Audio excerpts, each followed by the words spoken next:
Hey Audio Man, hey Jake, how are you guys doing today? Yeah, I'm gonna be busy during the Magnus Invitational, Jake, since I'm doing commentary for a Norwegian broadcaster. But that's a good thing, though, to be fair.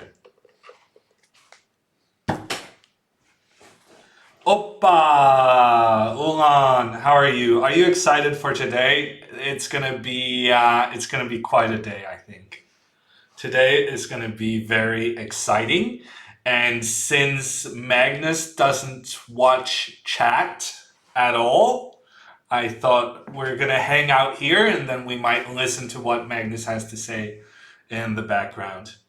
What Norwegian broadcast? It's going to be on TV2 Sportskanalen, or what is now known as TV2 Sport 2 Audio Man. So make sure you are ready for it. Starts Saturday at 15:30.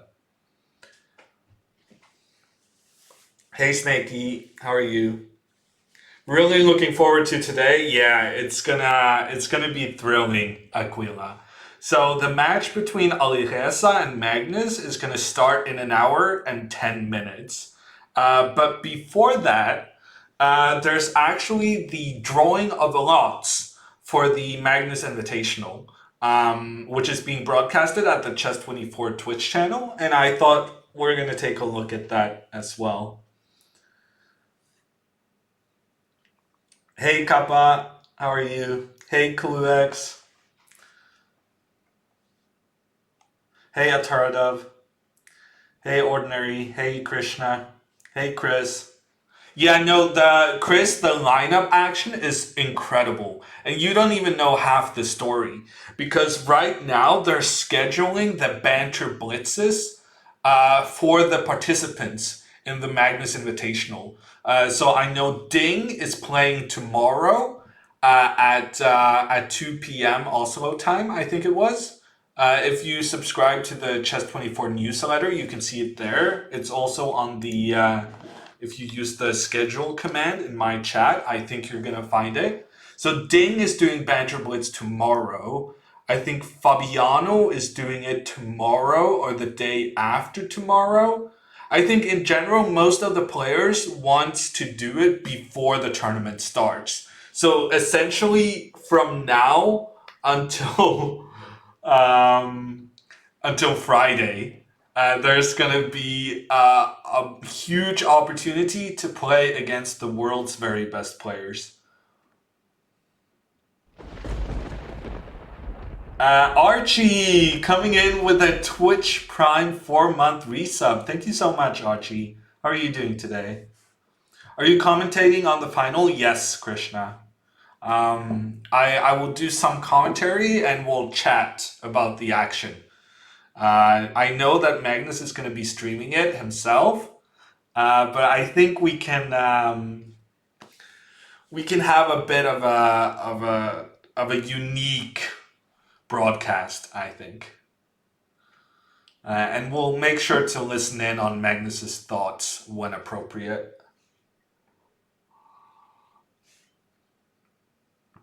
Hey, Steve Eyes.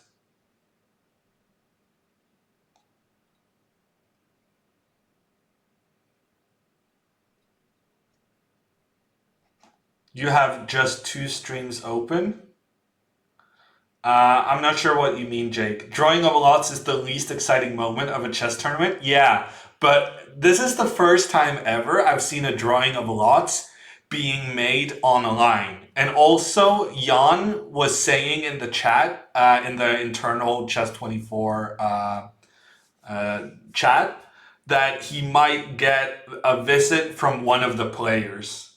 And frankly, if they're the only player I could think of that would voluntarily sign up for being present during the drawing of lots, it's going to be, well, it's most likely going to be Magnus, and if it's not Magnus, it's going to be Anish. And regardless, I think we shouldn't underestimate this drawing of lots. If done well, it can. I think it's going to be pretty exciting.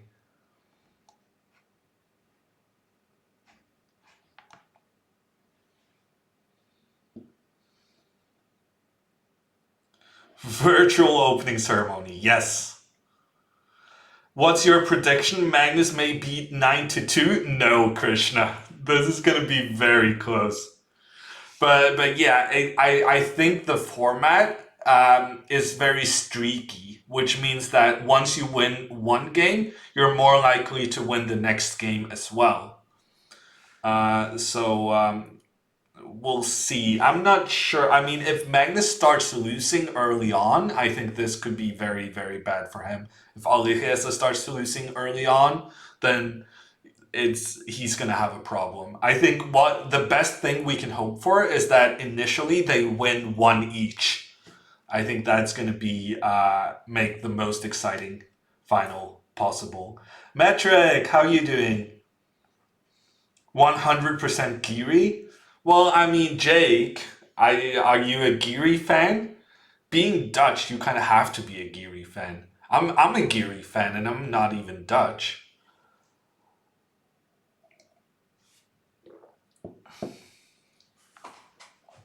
Wow, Archie back on Twitch after a year away. That is perfect timing. Imagine being back just as Magnus plays against Alireza.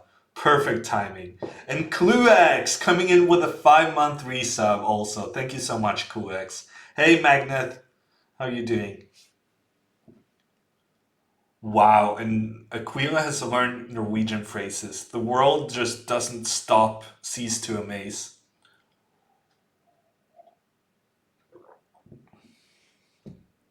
Made it to 100k hammers. Wow, Chris. That's insane. I don't even stream that often. I was pretty proud that I have 150k at Fortnite channel. But yeah, 100k. But he streams like 8 hours a day. But getting 100,000 at my channel is amazing. Nicola coming in with the 1,000 bits, blocking my face massively. I think we're gonna have to maybe move that because that was very much in my face. I appreciate it though, Nicola. Are you excited about today's action? We don't want that blocking my pretty face, do we?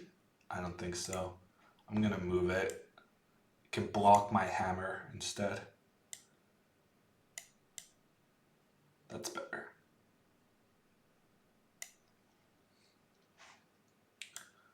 And now the good thing about switching and moving things when people cannot see it is that now you're gonna have to, someone's gonna have to subscribe to see how it looks now. That's just a streamer trick. We learned this in streamer school.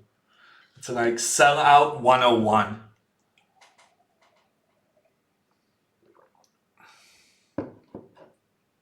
Where is the invitational going to be streamed? Håkon, it's going to be streamed on the Chess24 Twitch channel, twitch.tv/chess24.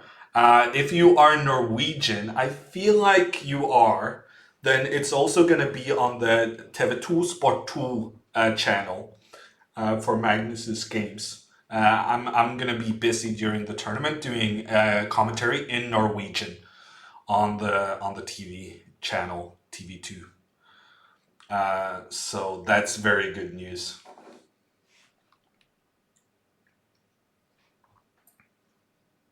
Is streamer school in session or suspended due to social distancing? Jost, streamer school has always been remote. I'm shocked that doesn't that's not obvious. Hey Sand Viper, how are you doing?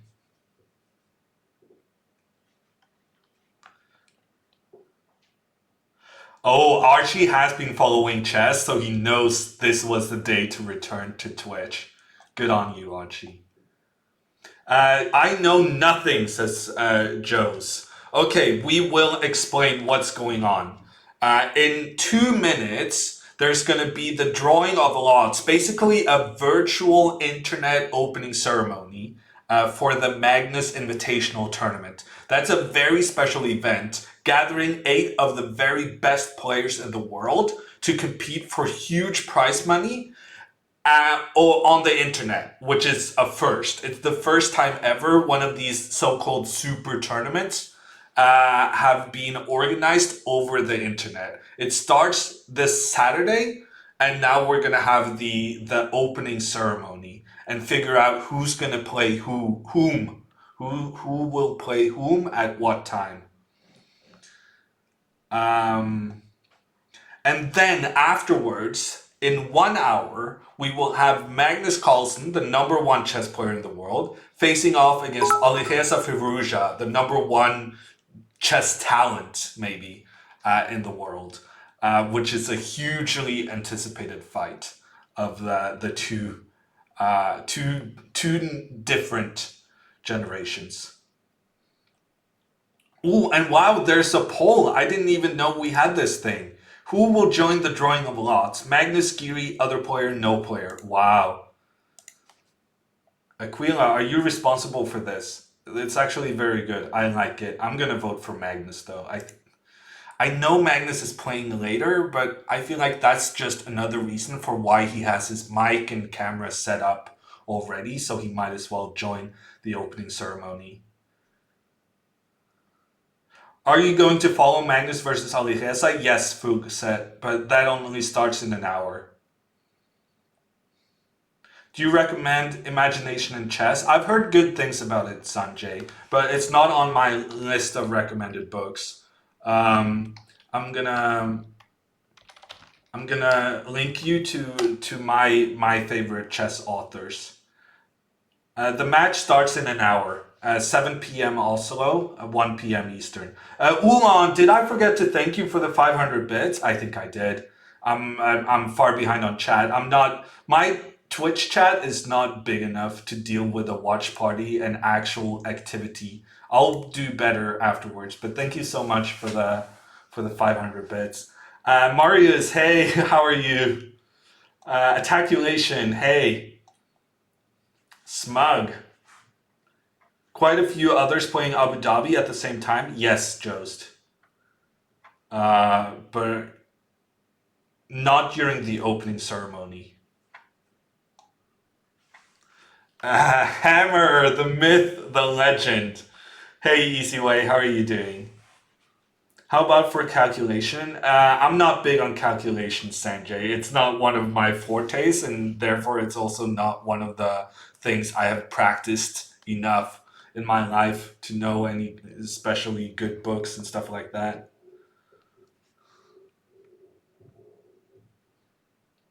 You don't understand the question? Bunkinator, it's because you don't have context. Next time you gotta join the stream immediately when it starts.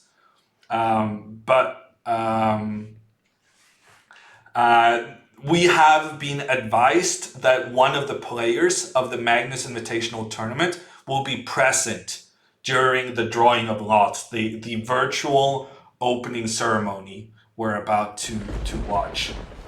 Fug said, coming in with a first-time sub. Thank you so much, Fug. Fug said. What sumo channel is it on? Archie Sumo doesn't really have channels, so it's probably just going to be available in the sports section of sumo. It's going to be on the linear channels. It's going to be TV2 Sport 2.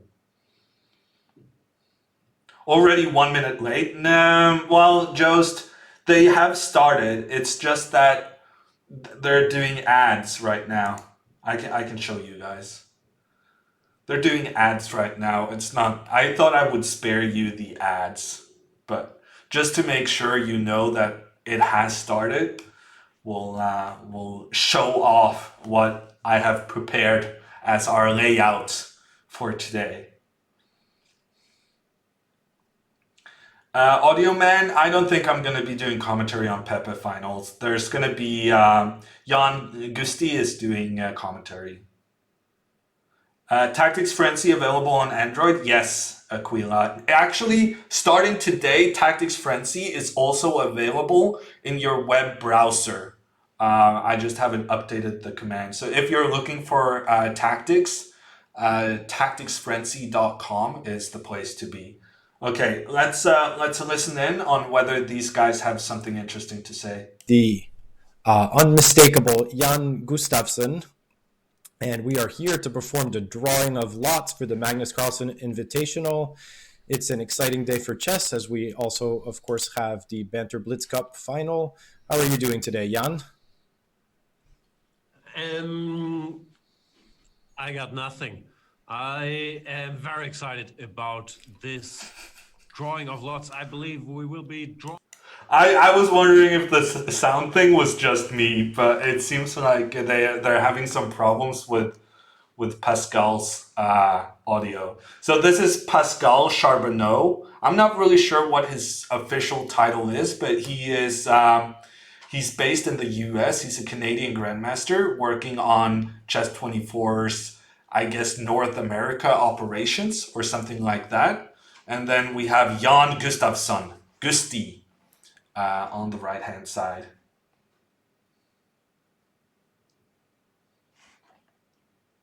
All right, I guess I'm going to let him in then. I hear there's some booming from your microphone. Microphone check, 1 2 1 2. From my microphone. That's what people. Svidler is in the house. The Peter is here. Peter, how do you find time among winning all these? Okay, so Peter Svidler is not one of the participants of the tournament. So either I have been lied to, or there's going to be more action coming up with the with more people joining in afterwards. Myself, but it informed me very politely that I cannot do that unless a host does it for me. So that's a feature we should have with you at all times. Which is, yeah, exactly, yeah. There should be a mute button whenever I'm on stream. I do that mainly by not.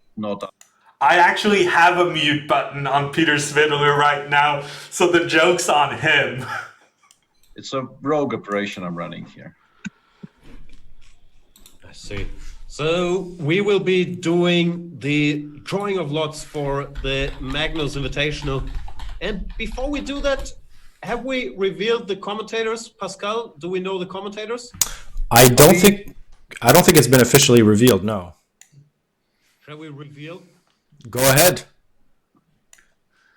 Peter, you're in, right? Who are we revealing it to, though? The tens of people watching this program. Tens of people. Very important, then. Who are they, the commentators? It's Super Grandmaster, 8-time Russian champion, the old voice of chess, Peter Svidler. Well, it's me because I'm eye candy, let's face it.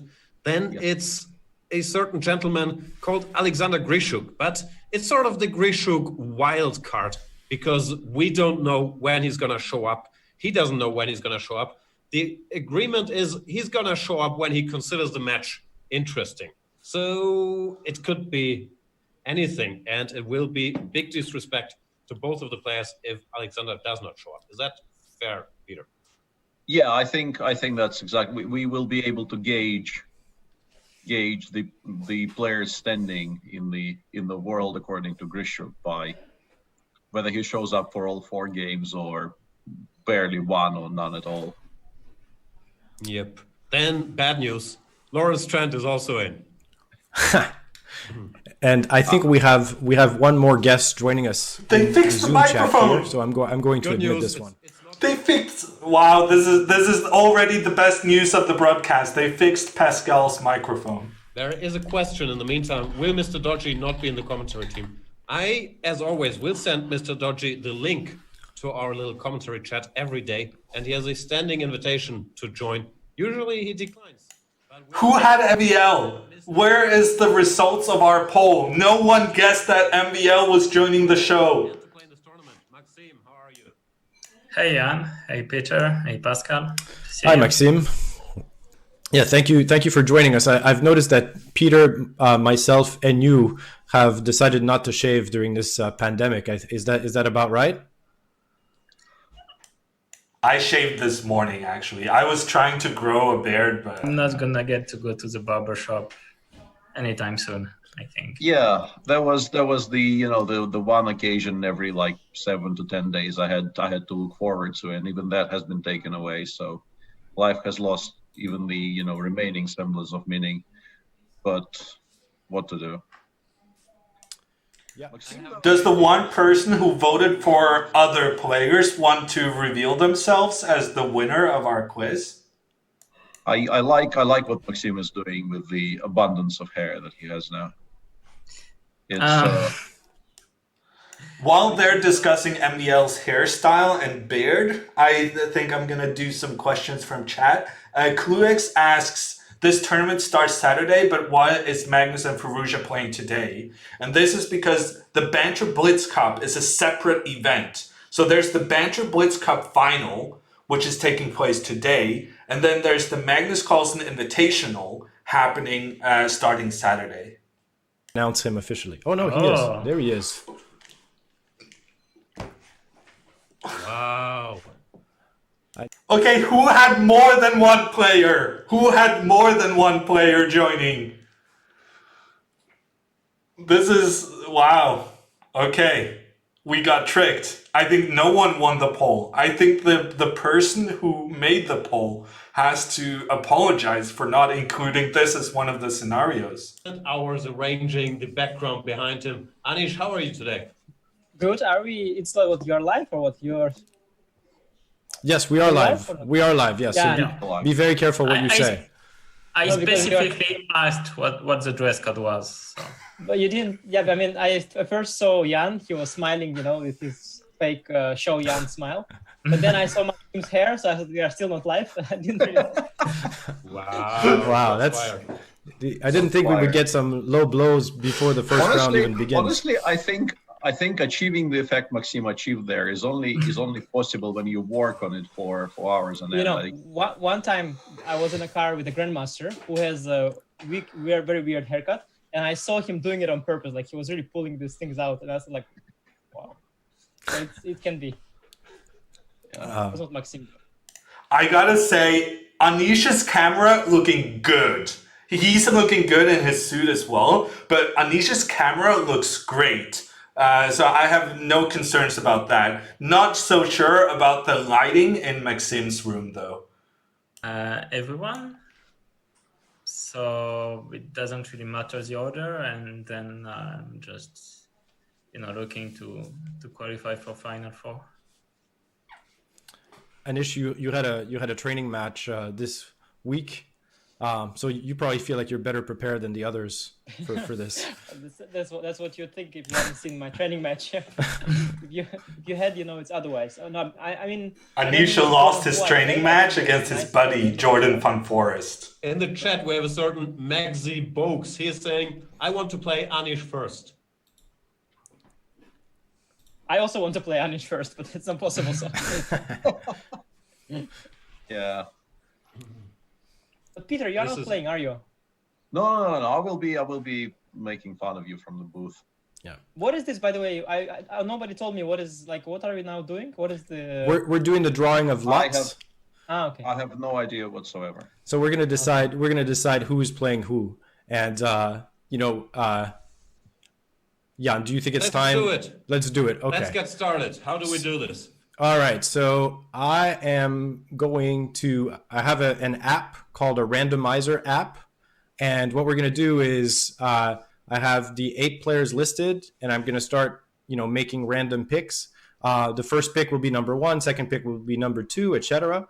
And then the pairings for the first round, I should be able to get a graphic quickly, but it's going to be 1 versus 8, 2 versus 7, and so on. Brian, this is chess people. This is as funny as it gets for chess people. But I realize that to real world people, it doesn't seem that funny. And I will play. How do we know you didn't rig this whole thing, Pascal, on your screen? Well, I'm sharing my entire screen, and this is the randomizer app. And keep in mind that it's just a drawing of lots. It's not. I don't think it's. Well, Well, Like- if a certain Muggsy Bogues ends up playing Anish, So they are ordered this random order to begin with. You'll see on the screen Okay. that. Yeah. Go ahead. No, let's agree on the fact that if I do play Maxi, Lower rated players that might not qualify as, true chess fanatics, though, Thomas. But Also, don't forget that Anish is here and he cares about how drawing is done. yeah, so far we have Maxim says he doesn't care at all, and Anish clearly cares a lot. Oh man, Pascal didn't catch that at all. MVL and Anish laughing, and Pascal didn't understand. why do we need My let's just joke. agree on that? Care about. Let's just agree on that and not do any drawing of lots at all. Let's just put that in the system and proceed. No? I'll make a special request for you guys. I don't know if that's you want to play each other. Magsy is Magnus's username. I can't tell whether you're being sarcastic or not at Taculation, so I'll just answer your question seriously. Talking too much, so I have a quick intro to the tournament to play. It's about 30 seconds, and after that, so I'm going to mute us all for just 30 seconds, and then we'll be back with the randomizer app. Wow, they have prepared a video, and everyone's getting muted. Wow.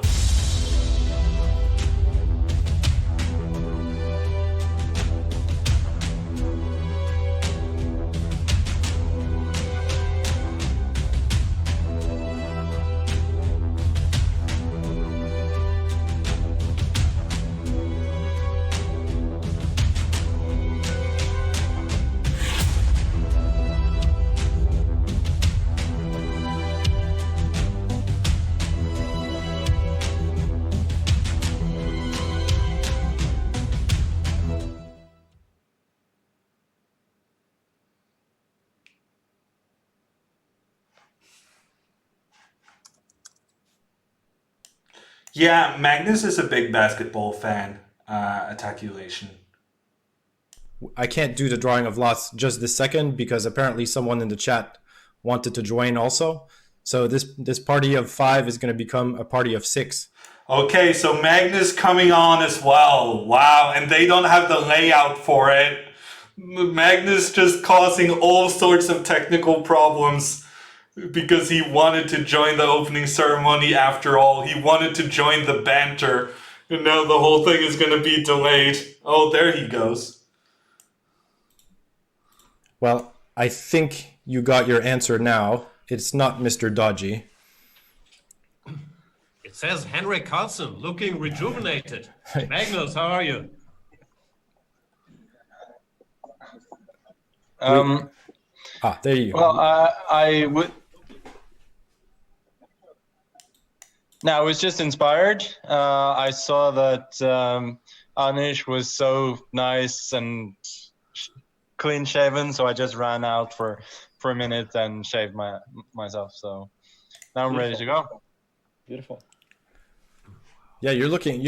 Wow, all the details on Magnus's shaving habits. And that is also, incidentally, the only thing Twitch chat cared about. Astrea's going shaved, question mark, question mark, question mark, and Chess Gremlin with a no beard what face. I'm not always getting the same result, so I think it does work. So here we go. Well, I did get Magnus as number 1, which is somewhat. It's my tournament. So, here we go. Magnus not really doing a great job of lessening conspiracy theories here, but I'm gonna hit select winner again, and hopefully they're in again, order. Again, Magnus. Yeah? Yeah, no, they're in order of And it's gonna be like FIDE no matter how many rapid. times. Sorry, go ahead. No, I mean no matter how many times you do this, random winner will always be Magnus. Yeah. It's possible. It's definitely possible. No, but if you Okay. get Anish now, then the flat earthers are really coming for us. All right. So as the second pick, I got Alireza. So Alireza is number 2, and then again, for those who weren't listening before, 1 is going to play 8, 2 is going to play 7, 3 is going to play 6, and so on. yeah, so Magnus is not playing Alireza. Magnus is going to be number 1 in the bracket, and then Alireza number 2. Magnus is going to play against whomever is the last man standing here. And Anish is hoping to not get picked until number 8, right? So he's gets to play you. round 2 of this one as well. Yeah. All right. So number 3 is Fabiano. The screws are getting tighter, yeah? Slowly. Yeah. Now it's 1 out of 5, Anish. I think Magnus smiles with a smile that knows what's going to happen here. Yeah. Yeah. I have no Mag- poker face. That's my problem.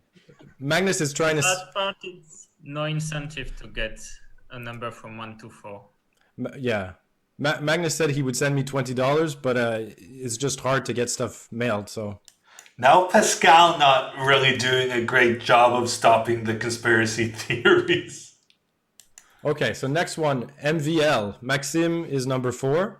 Okay, so this is when the pairings for Saturday actually starts happening. We got 4 Because more. now so Anish, the 1 out person of 4. who is It's drawn starting to be- next starting to be- is going to be playing against MVL. So MVL will play Anish in the first match. Anish taking the number 5 spot. So it's number 4 against number 5, 3 against 6, 2 against 7, and 1 against 8. So Anish against MVL is the first match, the first round matchup.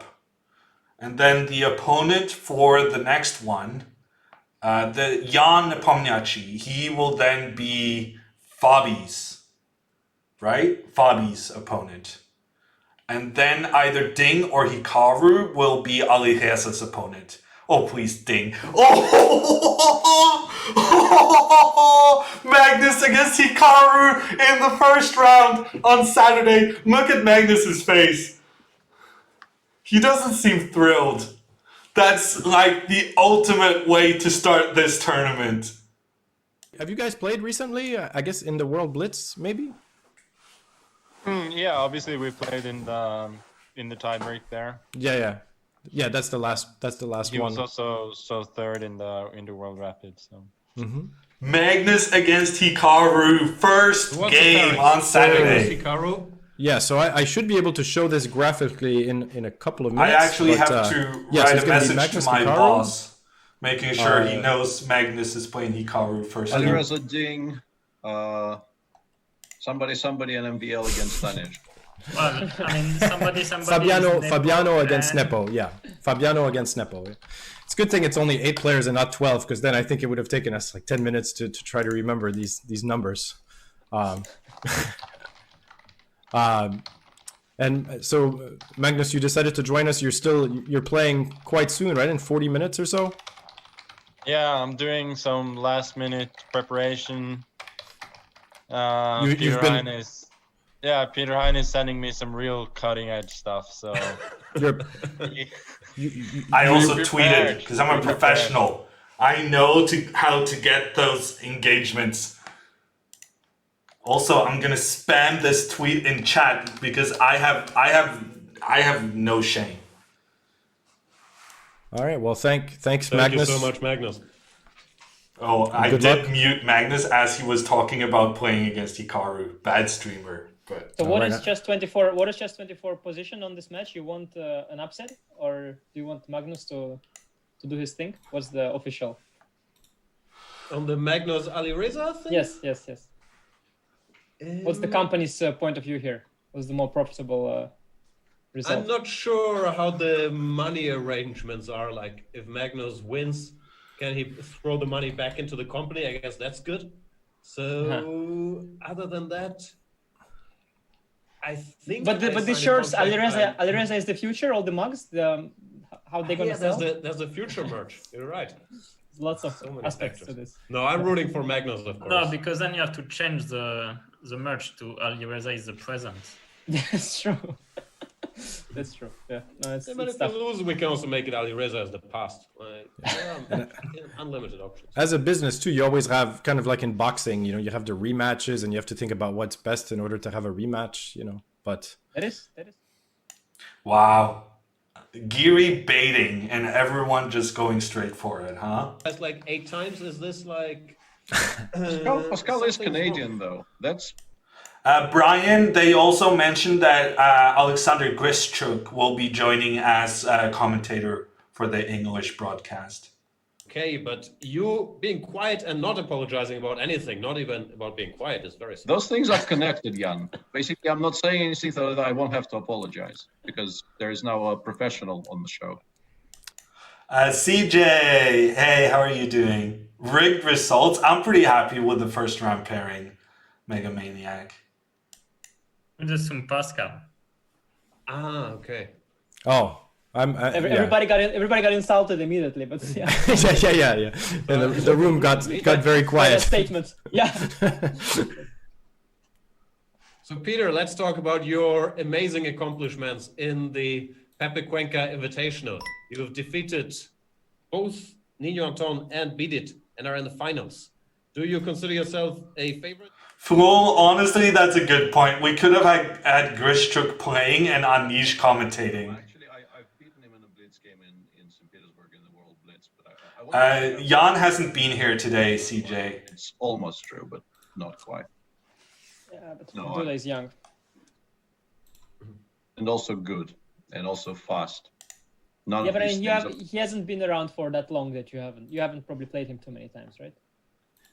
Yeah, but I played him enough to have a pretty good idea of what will happen to me tomorrow. But well, Watch out for the night forks there. yeah. I mean, you Those did are win very, two very matches tragic. already. Hmm? So you did win 2 matches already. So I mean, why are you being so defensive? It's very important to set the expectations as low as possible, MVL. You will learn it one day. All right. So. Svidler already playing the expectation game and trying to teach Maxim. Maxim, by the way, leading the candidates at this time. He doesn't have any need to lower the expectations because he's about to get into a world championship match. We said it wrong when I was doing the commentary, but I am rooting for people born before 1983 normally. So that's going to be Peter on this one. Or Maxim? Well, Maxim actually no, I don't think so. Pascal just is not. I mean, it's a terrible joke from Jan. I mean, the joke has no sense. But Pascal just, no, I don't think Maxim is born before 1983. Oh, poor Pascal. Such a tough crowd. How old are you? 29. Lies. Okay. Mr. Logi says he's 39 now. Yeah, and we've established that I clearly lowballed the Mr. Dodge's age when I said he's around 40, because some new ideas on that topic came in, and turns out 40 is really, really low. He looks in his 40s at least. Maxime, on a serious note, how are things in France? Are you just sitting in your flat? How's the situation over there? More or less so.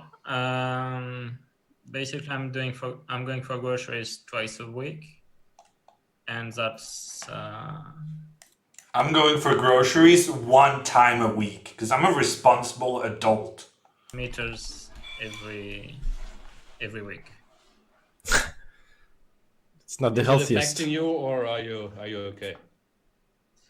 I'm okay. I mean, Oh no, CJ, I'm just watching them having a conversation on the Chess24 channel. I'm not in this at all. They would crush me. They would make jokes at my expense. I wouldn't be able to survive. Various airports. I have stayed home, but after 2 weeks, I'm allowed to switch to intelligent lockdown, which means, I guess, that you are allowed to go out, but you have to remain intelligent. And that's what I've done, but I haven't gone much. I mean, I'm getting some fresh air. Otherwise, it's a little unhealthy. But other than that, I'm not even the one doing the groceries. So, but I did bring a lot of masks. Wow, sending Sopico to get the groceries, huh? That was, at least from that point of But view, was he still in lockdown? I didn't catch that part. doing my part in helping my family stay safe. He's wearing a You're mask, somewhere in the countryside, and that's you can his probably go part. walks. Yeah, I'm not in Paris. I mean, there is nobody. There never was anybody, particularly now. And the Dutch people, they are very.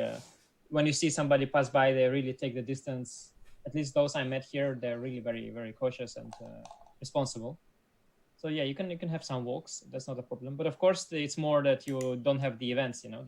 That's the main difference. I mean, the daily. Let's say the day is similar to how I would have my day, if not for the normal day at home.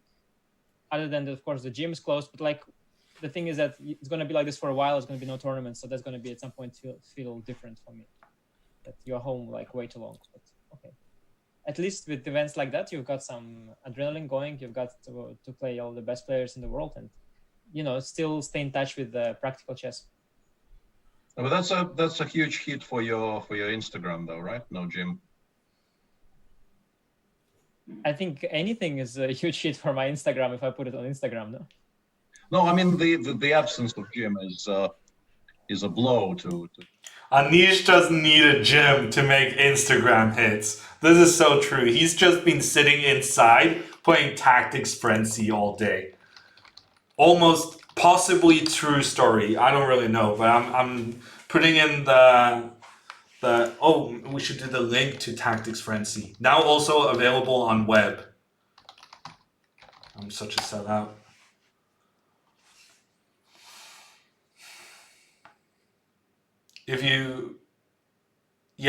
Also in Norway, you can go outside. I was out biking today. It was a beautiful weather in Norway today. So there were actually a lot of people outside, but I made sure to try and keep my distance. We've plugged Anish's Instagram. We determined the pairings. Pascal, let us know the pairings once again. I can't read them. The screen is so small. I'm not sure that I can read them either. Hold on. Then I'll try. I can do that. No, actually, I have it. It's Magnus. Magnus Carlsen is playing Hikaru. Alireza Firouzja is playing Ding Liren. Fabiano Caruana is playing Jan Nepomniachtchi. And the two people in our call here, Maxim is playing against Anish in round 1. And I guess we should remind people that they're going to be playing matches of 4 games. Time control is 15-10. And there are tie breaks involved, so yeah, should be a lot of fun. I'm very much looking forward to it. Also looking forward to hanging out with Mr. Peter, because in these difficult Corona times, I understand all the reasons it was done, but for my life it was a big blow when the candidates were over, because it was giving everyone structure. I think you knew then your day starts, you can watch the tournament. You guys were playing nice games, so it's good to have chess back. And yeah, thanks a lot, Maxime and Anish, for joining this little program. Best of luck in whatever you're up to today.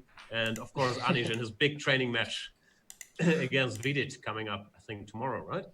Yeah, I guess your viewers are probably eager to see Magnus playing Alireza, so I guess that's going to be fun too. Yes. Very good. See you guys. A lot of chess. Thanks a lot, guys. Have a good one. Sure. Cheers, everybody.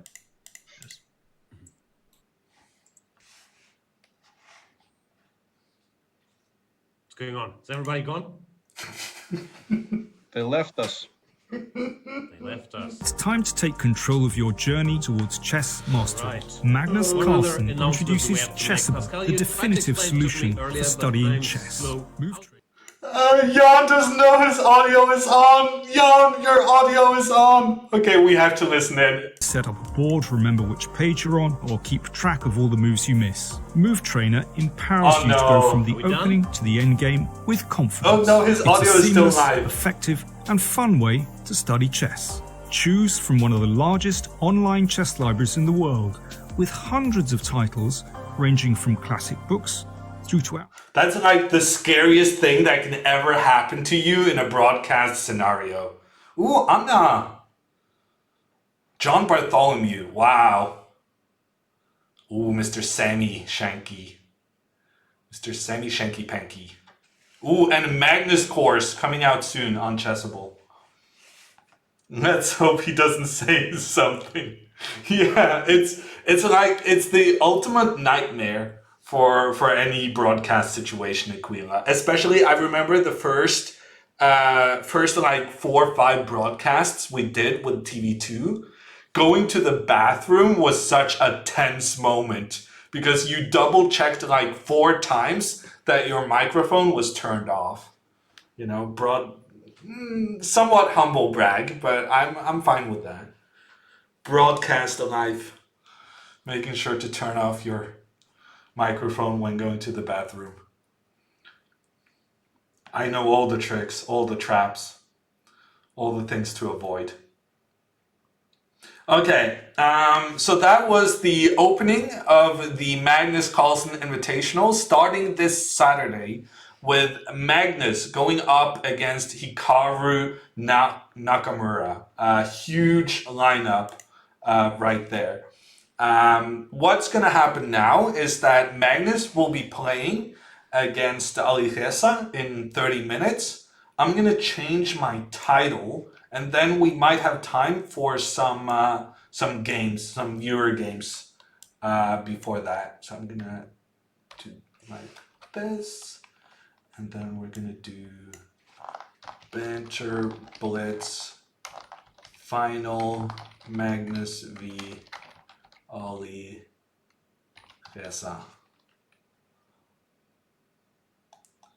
Done.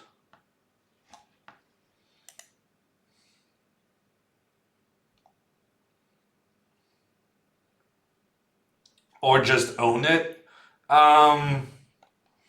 Yeah, I guess that's an alternative, a Taradov. I chose not to do that though. Why has MVL built an antenna in his hair? I don't know if you guys can tell, but I've been cutting my own hair the last couple of days. It's not great. It was not a good idea, and now, well, I live with it, I suppose. I made the best of it. Hey Vertwitch, how you doing? Yeah, I heard that some of you guys said that the Tactics Frenzy triggered a security warning as it pushed you over to the Play Magnus website. So I put the Play Magnus link in chat, the direct link as well, if you want to check out the Tactics Frenzy. I know for a fact that Anish and some of the Dutch kids have been playing it lately. I think also I'm going to try to beat some of their Dutch records tomorrow.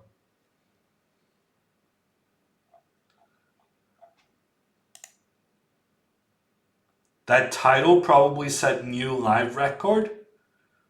Magnus versus Alireza. Yeah, I don't know. We'll see.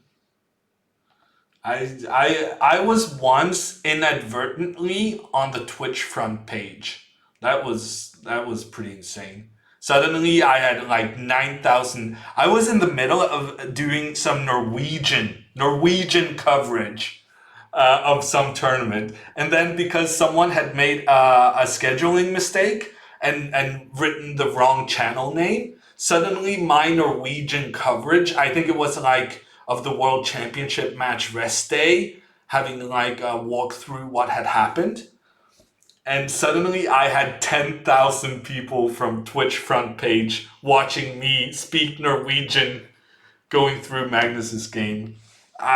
There are times where you would be very happy with having 10,000 viewers. That was not one of those times.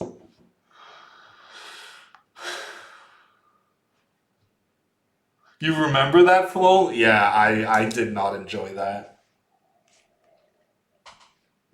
No record then. No, I don't think it's going to be a record audio, man. That's going to be a tough one to beat. TV2 will be covering the Magnus tournament. General Broccoli, very good username. Hammer, I have famously said that broccoli is the pineapple of vegetables.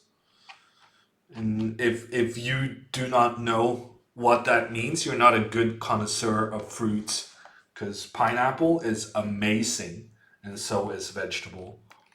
Let me send you a link, General.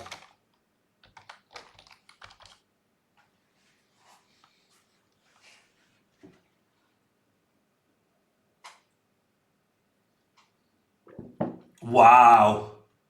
Ulan, I guess I better get myself a Ray subscription. We got the hashtag Ches pineapple and Ray Robson representing the broccoli.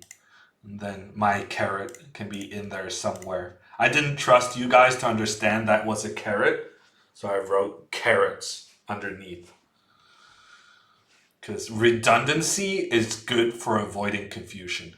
That's all I'm saying.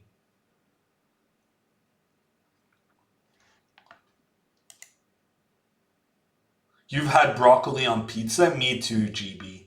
Me too. I've also had pineapple on pizza. There are some who would take offense to that, but I'm one of those people.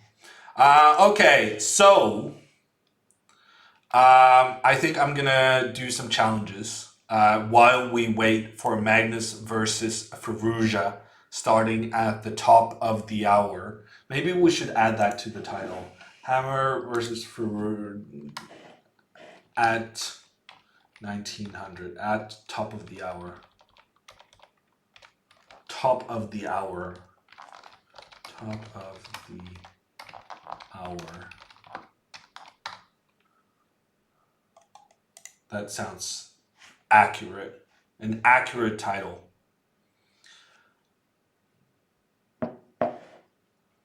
Spites! Guys, please, I'm Italian. No pineapple on pizza, please. Oh, that's funny. I'm sorry, Spites. I think you have lost the pizza to the world. Dvirtus wants a banter blitz match between Svidler, Gusti, Hammer, etc. Surely that's going to happen sometimes. At some point. What's the best way of cooking salmon? It's frying. Frying it with its skin on. Griffa.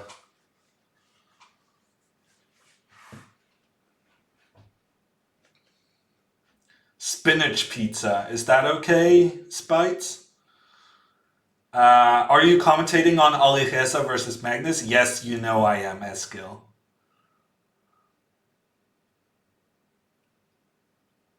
Bake a round dough, call it any name you want, and put pizza on that. I'm cool with that. Okay. So as long as I don't call it pizza, you're fine with it. Interesting. We can put maybe pizza. Pizza. I don't know. We'll find some workaround. When does it start? Top of the hour, HL. Okay, until then, though, we're playing some games. And Darth Kata is first up. Ooh, I'm white, so I have to make a move first. Sometimes I forget that I need to make a move first when I'm white. I'm just waiting for the opponent to do something, and then I get aggravated when they're not making their move. As long as it has cheese. Yeah, about that, audio man. Oh man, yeah, pizza enthusiasts are not that fond of me. How do you like your pizza? Without cheese. Do you have pineapple on it? On occasion, yes. How do you feel about carrots and broccoli on your pizza? The better vegetables, the more enjoyment. Yeah, they're not my biggest fan.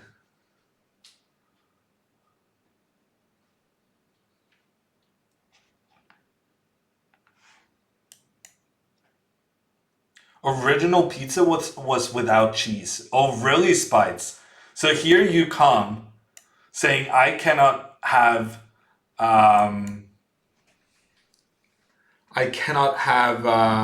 pineapple on my pizza, but you're fine with me having no cheese. I did not see that coming. I read something though that there was a Turkish dish that was basically pizza without cheese. Is that what you're referring to? Surely you wouldn't want to give away the discovery of pizza to the Turks, though.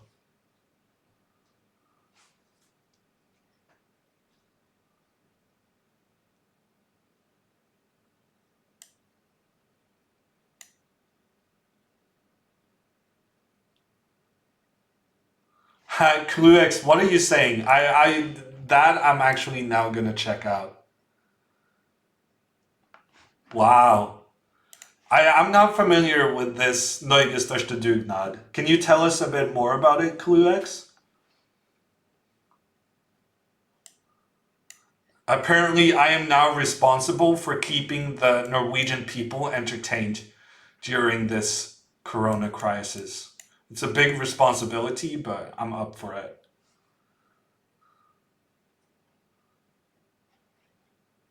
Broccoli or Bruce Lee? I prefer broccoli, homeless.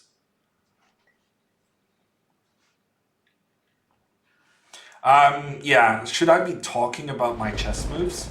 Honestly, Darth Kata is playing really well. I'm trying to expand with my pawns on the queen side, but there's like some knight that can create some problems over here. I'm hoping that his king will land in some trouble eventually. Now we're gonna try to take, I don't know, sacrifice on e6. Fred coming in with the 9-month resub. Magnus is playing in 15 minutes. Yes, thank you so much for the resub. Okay, I think I can take this one because if pawn takes back, then I can take the bishop.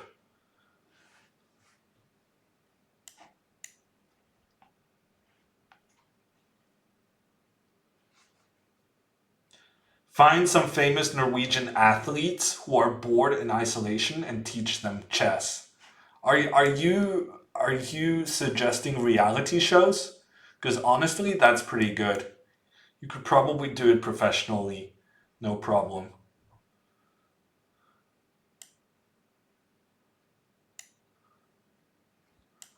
Let's try this. It's a discovered check on the king.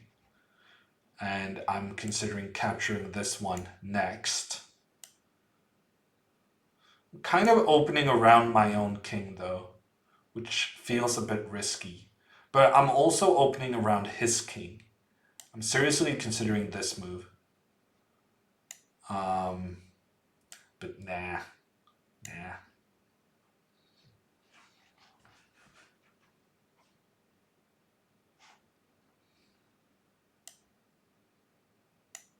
Wow, that's cool, X. Thank you for suggesting me to the Facebook group. I'm still slightly concerned about my king's safety. Also, very concerned about my time. My time management is so bad. I'm gonna sacrifice my queen. Okay, he didn't let me sacrifice my queen. That was such a bad move. Let's just move back. Just feels very winning. I just can't seem to find the right move. What is Banter Blitz? It's a tournament organized by internet tournament organized by Chess24. Yes, and one of the features of the tournament is that the players have to talk about the games while they're playing, which is pretty cool. I probably had checkmate here with this Queen A2, but it's fine. That's not fine though. Definitely just blundered everything. Darth Kata not taking. Oh wow. Wow, definitely did not pay attention there in the time scramble, but we get the win. What happened there?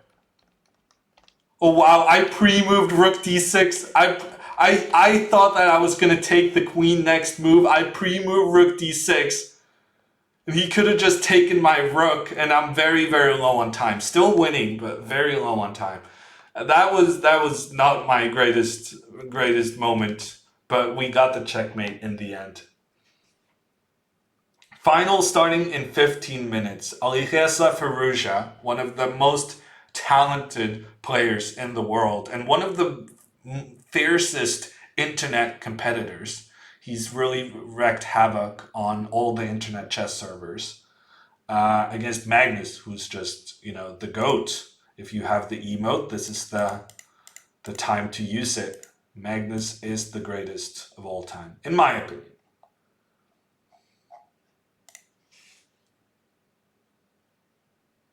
Is this channel rooting for Ruja? I mean, I feel free to root for whomever you want. Okay, my next challenger, Onam, actually gave me 2-second increments per move, which is like a guarantee that I'm not going to lose on time, which means I'm going to win this game. So that's nice. The Magnus Invitational starts on Saturday, Anna. 15. Well, the game starts at 16 Oslo time, which is 10 a.m. Eastern.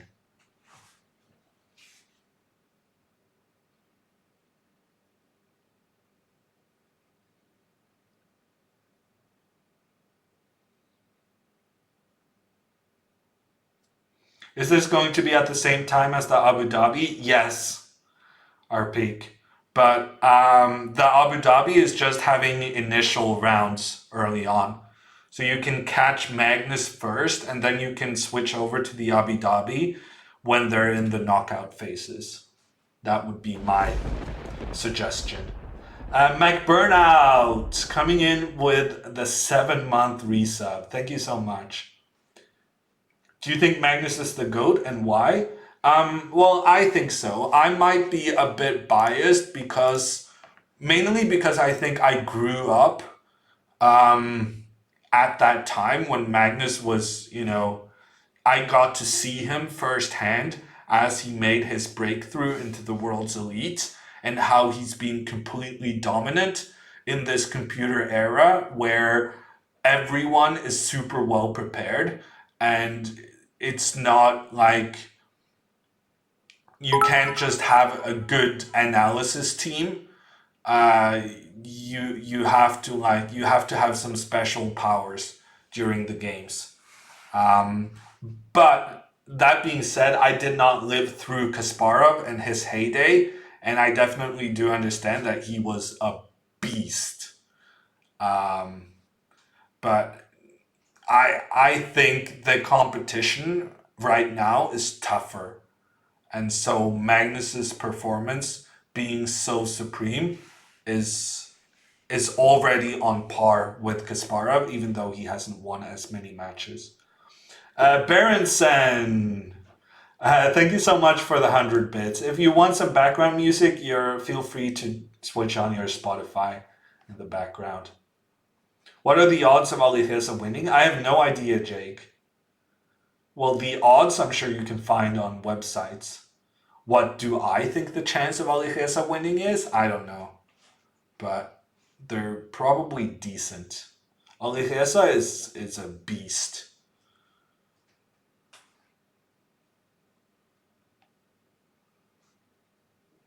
How do you compare two players of different eras? Well, you cannot. That's the thing. You cannot compare two players of different eras. But, so the only thing you can say is is Magnus at his peak better than Kasparov at his peak? And of course he is. But Magnus has had tools that Kasparov did not have. Because Magnus has had, computer prepared openings and he has gotten to learn from Kasparov, the man himself also in person, as well as learning from kind of the old masters and generally in every walk of life and sports and all that stuff, people get better with time, objectively better, but you cannot compare one person's circumstances to another.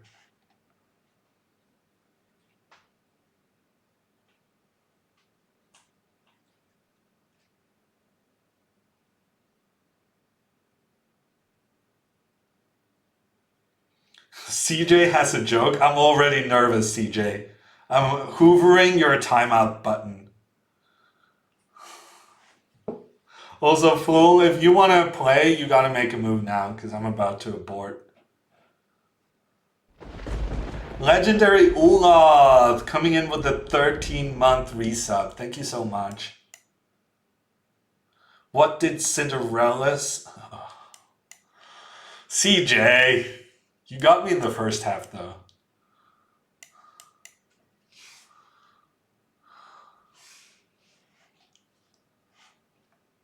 Ooh, Flol is using the hammer repertoire.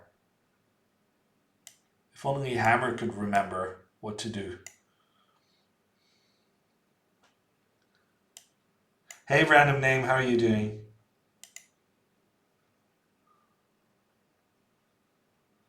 I'm not sure if I covered this in my repertoire, but there was some Ukrainian guy, I think, who did this with black and got a good position. What's your prediction? Ooh, I forgot about Chess24 chat. Shame on me. Hey, Henker, how are you doing? Hey, Grandmaestro. Hey, Viral. My prediction, I think Magnus will win. I think betting against Magnus in anything is enormously risky. So I will say Magnus is like 64% favorite. 64, get it? I don't know. I think it's going to be very close. I think it's going to be very, very close.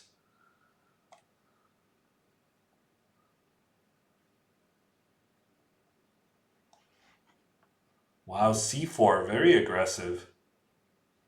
I was planning to strike in the center. I'm probably still going to strike in the center. We're going to sacrifice some stuff.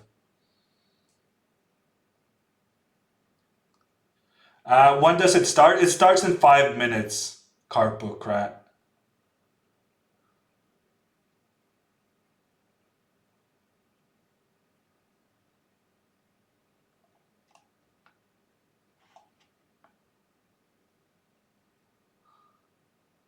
Why 64? Because 64 is... I can't tell whether you guys are making a joke or not. 64 has special importance in chess. I should work on my being able to spot whether chat is mocking me or not. I just choose to think that chat never mocks me. It makes my life better. Whether it's delusional or not, it just makes my life more pleasant. How are you going to protect that bishop?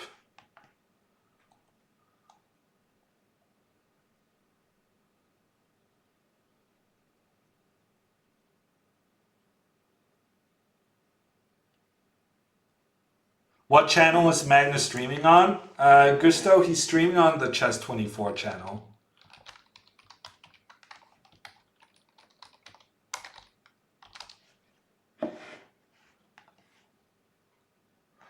Turns out he could protect that bishop. Wasn't that big a deal.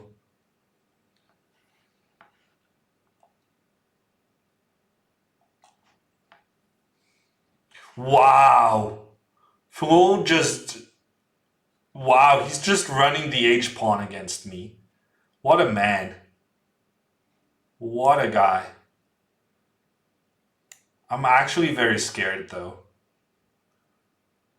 Apparently now everyone can be a chess grandmaster. Just push the H-pawn and then you look like you're a computer genius.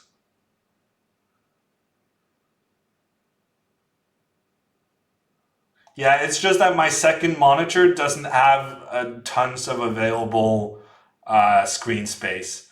And I was using it to update my Twitter earlier. Grandmaestro. My apologies. When I tab out, I often forget to tab back in.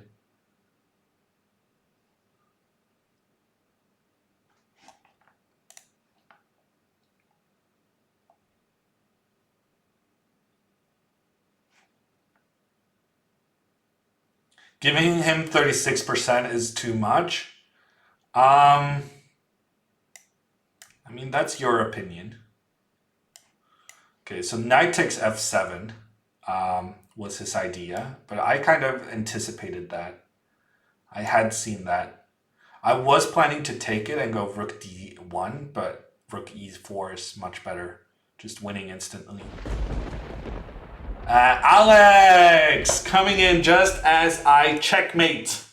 Mr. Flo, thank you, Alex, for the 1.5 years of subs, the 18-month resub. Thank you so much, Alex. And CJ, thank you for the 100 bits.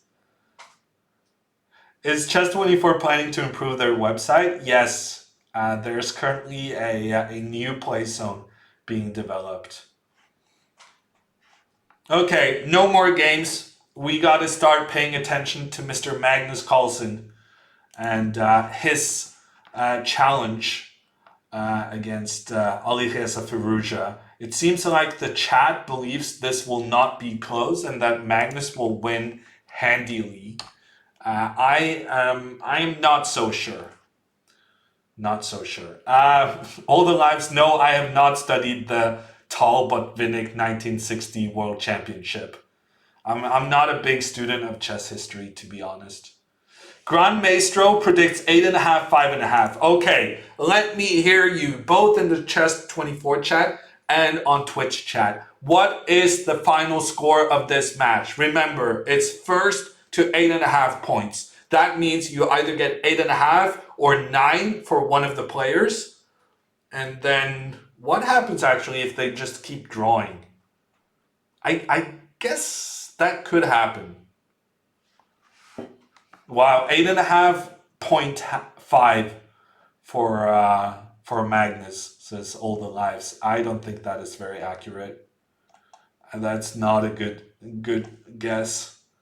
9-3 for Magnus. 9-0 for Magnus, 9-0 for Alireza. I mean, if you're not going to take this seriously, then why should I? Well, here's a good one. Pat suggests 9-7 for Alireza, 8.5, 7.5 Alireza from Kasparov Wannabe. Chris, 8.5, 6.5 for Magnus. Okay. These suggestions seem more appropriate. And we're off. The games have started. Magnus with white in the first game. And now is when I'm going to have to pay attention to chat going at an enormous speed, and it's going to be tricky. Eilertson coming in with the 24-month, 2-year resub. Thank you so much, Eilertson. Okay, here we go. It's Ragozin opening from Alireza. Magnus not really playing very quickly. Where's the clocks? Okay, there it is. Magnus already down 10 seconds. Alireza seeming more decisive in his moves, following what is currently a hot topic of debate, opening-wise, at the highest levels. Alireza giving away that bishop pair, but Magnus has not castled yet. And Alireza definitely trying to exploit that fact.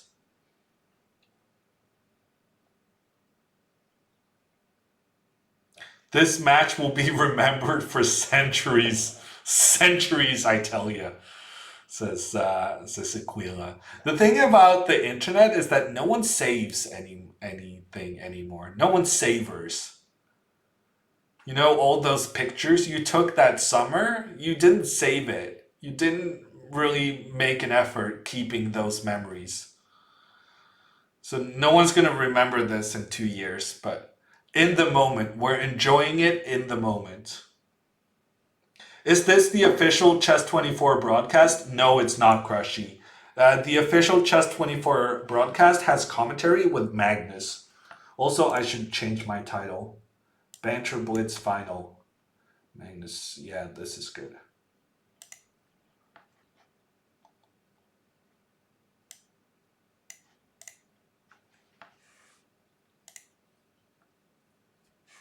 Wow, you did say I'm okay. Well, good for you then, Aquila.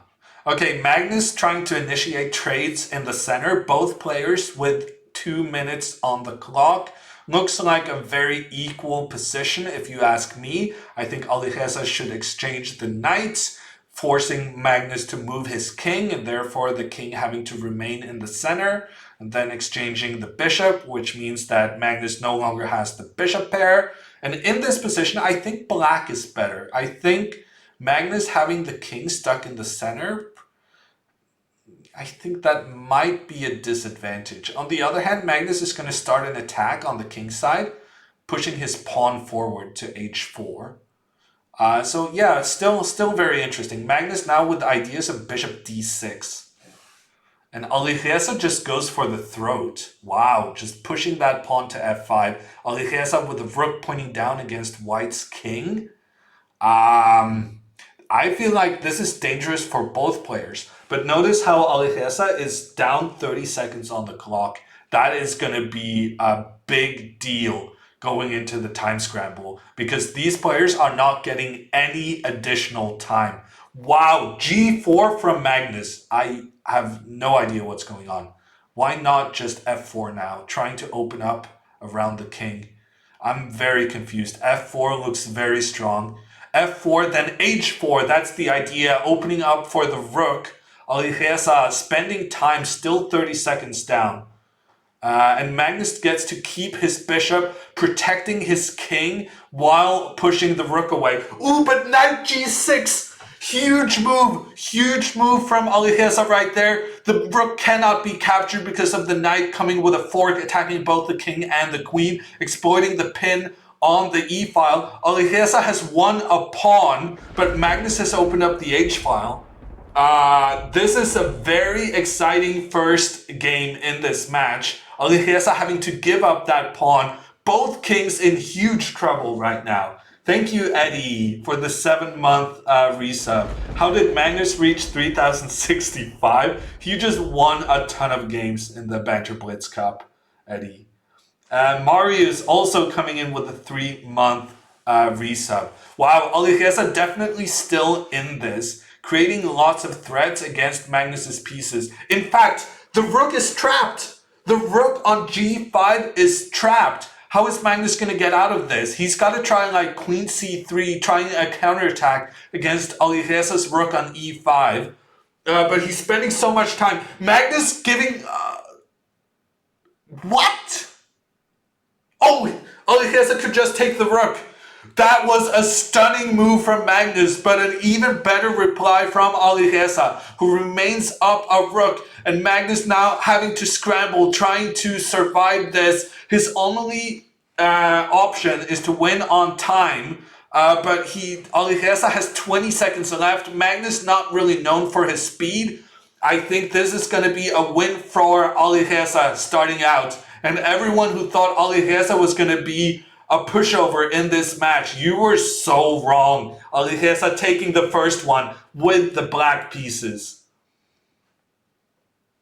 Wow, that was so sick.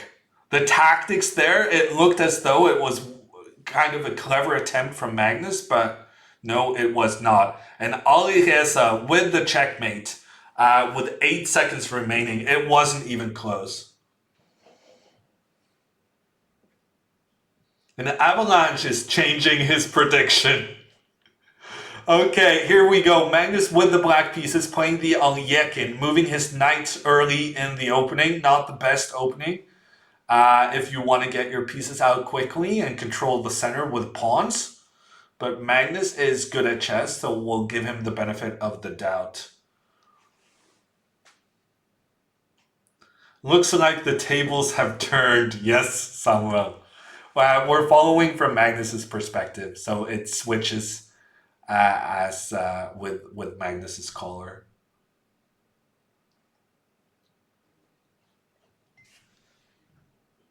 Is Magnus streaming? Yes, he is, Gagani.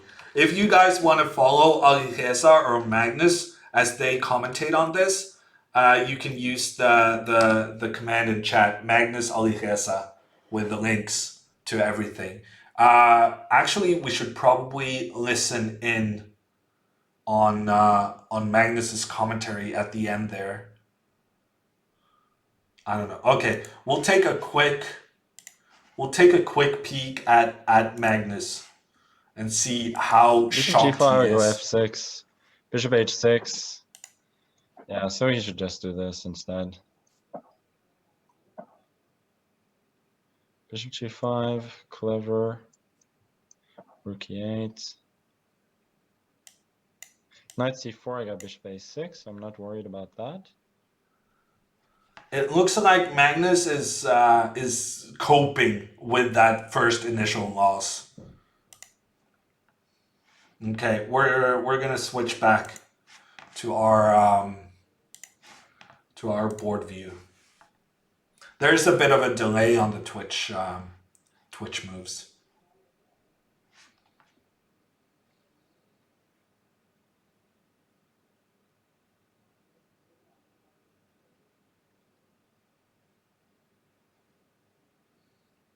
Magnus always loses the first game in Banter Blitz. That's not entirely true though, Avalanche, because he won the semi-final 9-0. Can you believe that? The semi-final and just sweeping the score against Shugirov. That was so sick. This is a live Grandmaster Reacts to Chess Games video. I feel like it's a niche market that needs more contributions, Avalanche. I'm here for that. And also, it saves me from having to play and think, which is a definite plus. I like Magnus's position here. Magnus has his king more active. He has better control in the center with his pawns. Yes, his pawn structure is a bit weakened because his 2 pawns on the queen side are split up. They cannot defend each other. But other than that, I'm liking Magnus's position.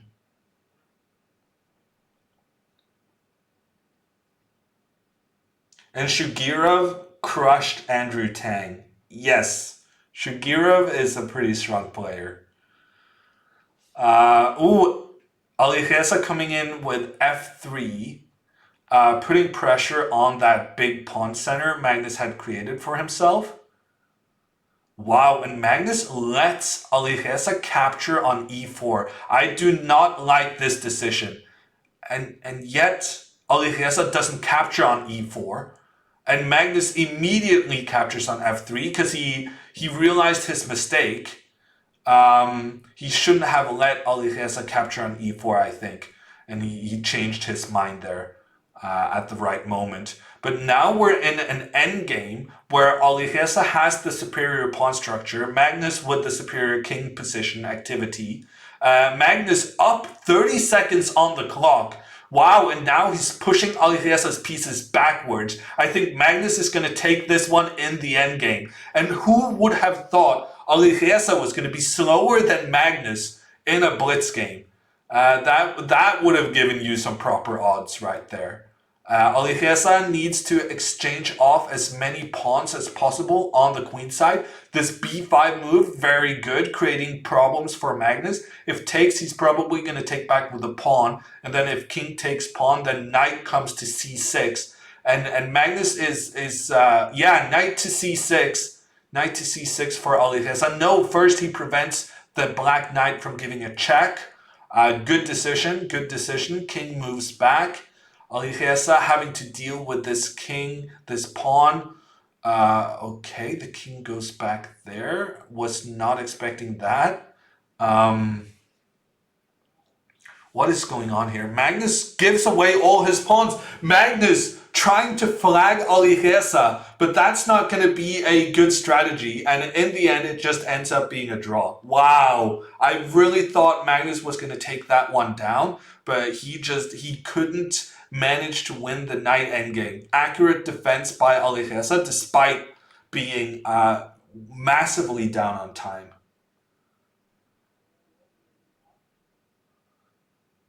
Is this first game? No, this is second game, Kinkmaster. The score is 1.5 in favor of Alireza.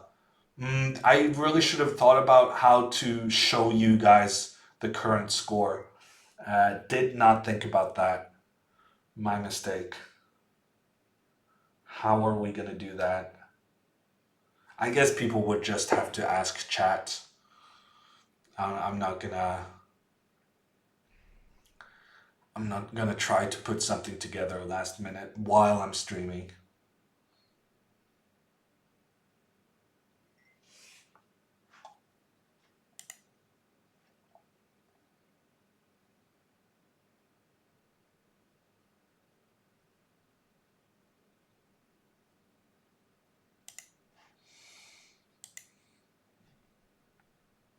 Okay, stuff has happened. Stuff has happened. Alireza just moved his king. If this is good for black, that is shocking to me. That is so shocking to me.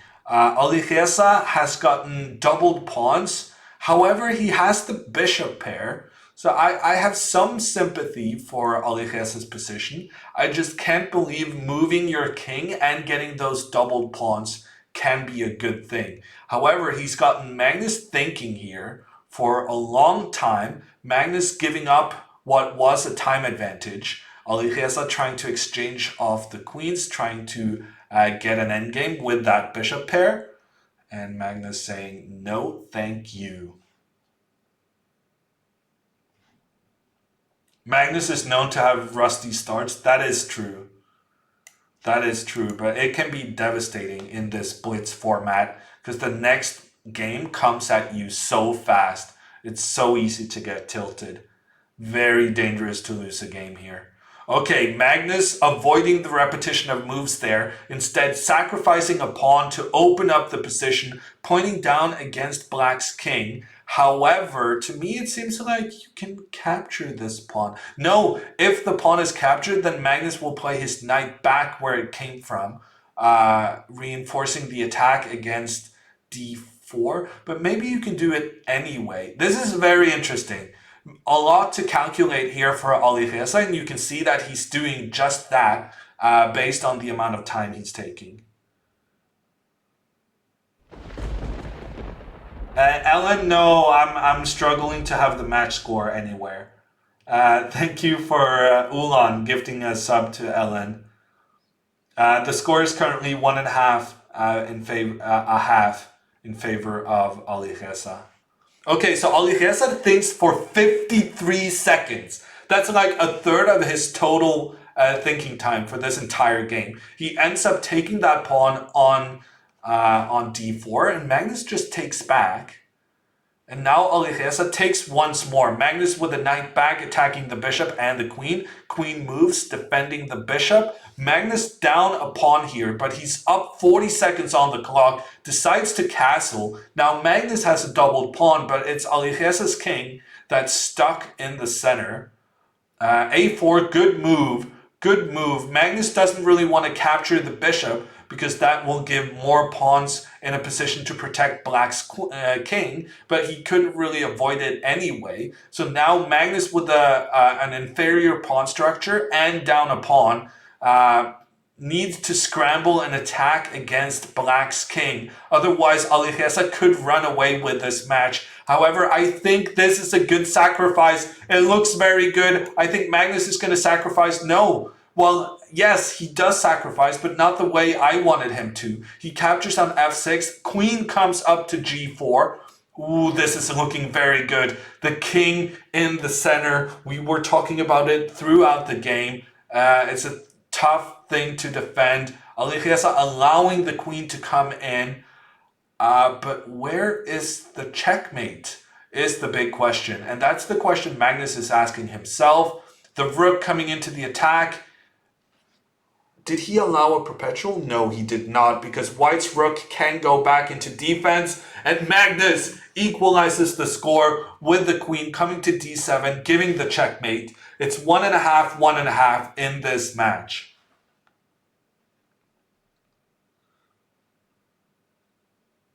Time trouble for Alireza. Yeah, this has been really surprising to me. Alireza in every single one of the games has been down on time. That was really surprising to me.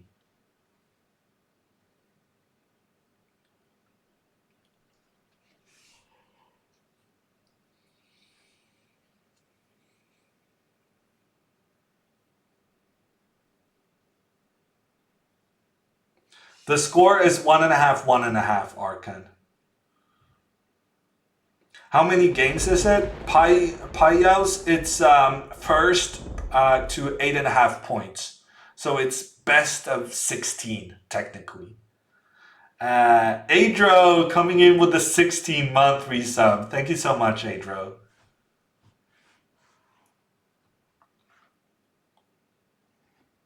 Alireza is nervous? Yeah.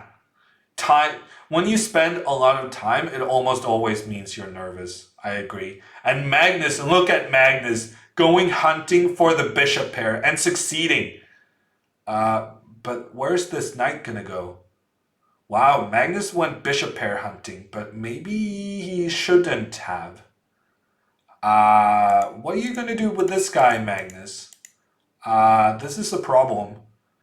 Magnus, okay, chooses to take on... I guess he's now gonna go knight d6, knight takes c4. It looks very risky.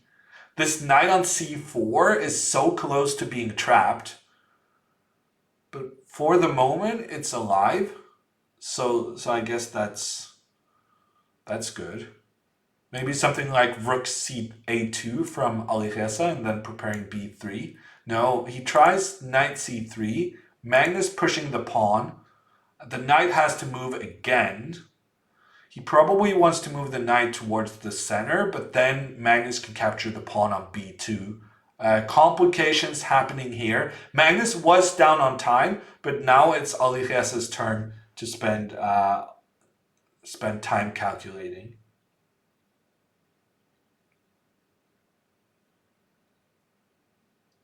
Doesn't the website show the score? No, it doesn't, Arpic.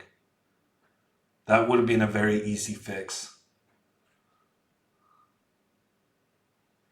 Okay, Alireza is spending 30 seconds for one move, which is really not smart in this 3-minute no increment format.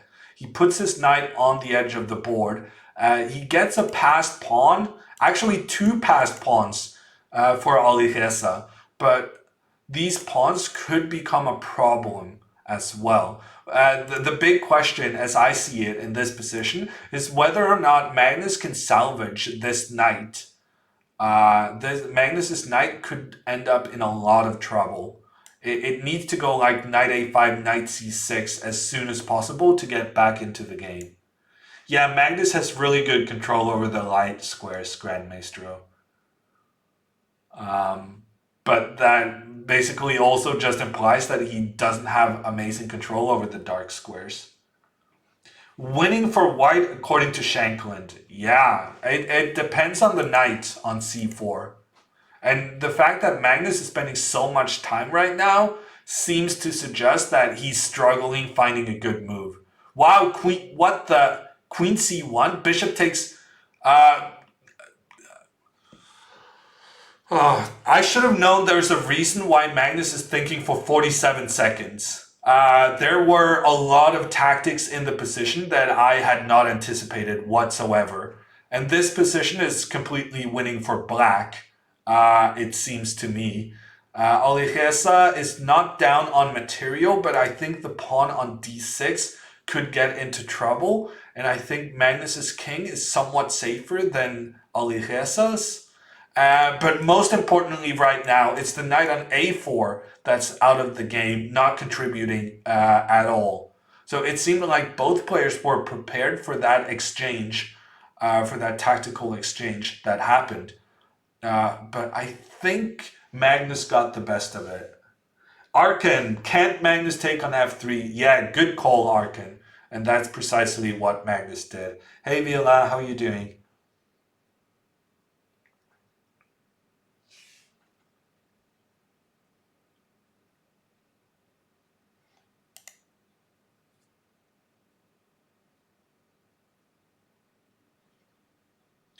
Let's see. Dvirtus says that the scores are on there. I think actually we're gonna go and see this from Magnus's point of view. And apparently, rumor has it he has the score. This was just really bad. Okay, trying to prevent knight c5 at the very least. Now I think my position is sort of okay, but I'm losing on time. Yeah, Magnus is just gonna lose this on time. He has no chance. No chance surviving this. Well, actually, he's doing a good job of surviving it, but there's no chance he's going to be able to make enough good moves in time for Alireza not to flag him. And there, Alireza gets the knight as well. And yeah, the rook is lost to a position got too complicated. Too complicated position, says Magnus. And I saw the score that you referred to, but that's just a manual input. It's not on the server, it's just someone typing it in manually. FFL rant? I don't know, Aquila. I think Magnus has been very calm. I think Magnus appreciates that. Oh, I forgot to turn off Magnus's sound completely. That's gonna be slightly annoying. He saw that fork instantly. Yeah, Vila, these guys can play in time trouble. What's FFL rant? It's famous effing legend Avalanche. It's it actually is something that happened in this tournament earlier on with Gadakamski just quitting the tournament after he got flagged.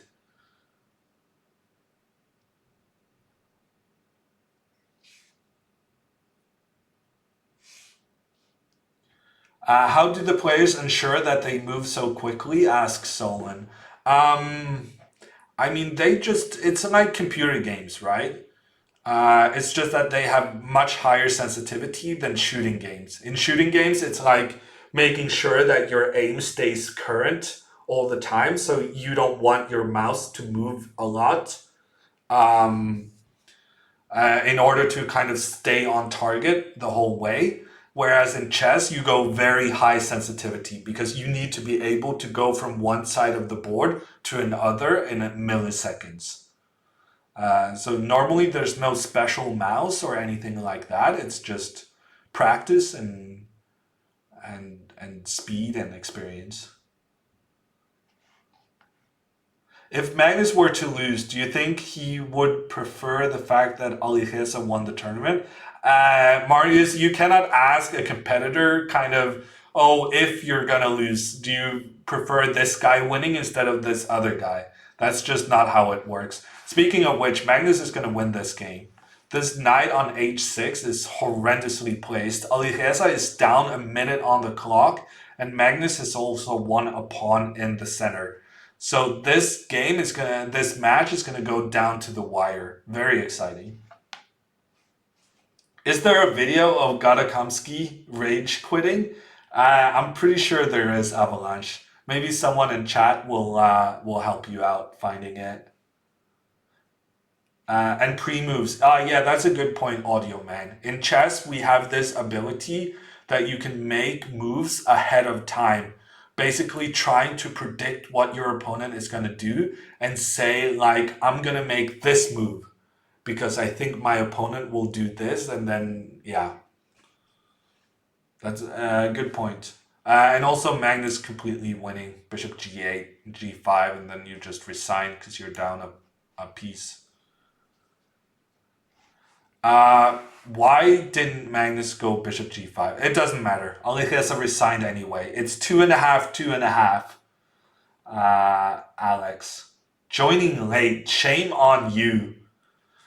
But this match is gonna go down to the wire. 2.5, 2.5 now.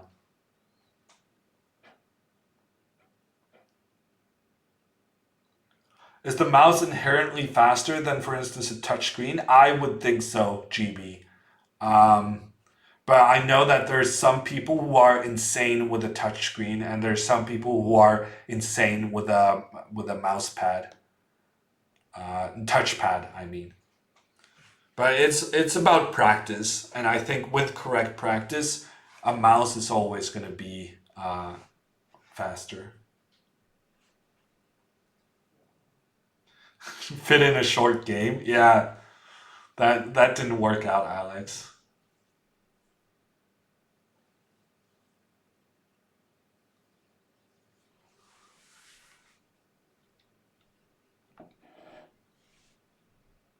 David Howell is extremely good with a touchpad. I heard that Danya Naroditsky is insane with a touchpad. I guess it's whatever you're most comfortable or experienced with. Henker, are you seriously saying you didn't finish dinner before this match started? That's just irresponsible adulting right there. I made sure to have dinner before this match, as should all of you. Imagine cutting vegetables instead of watching Magnus versus Alireza.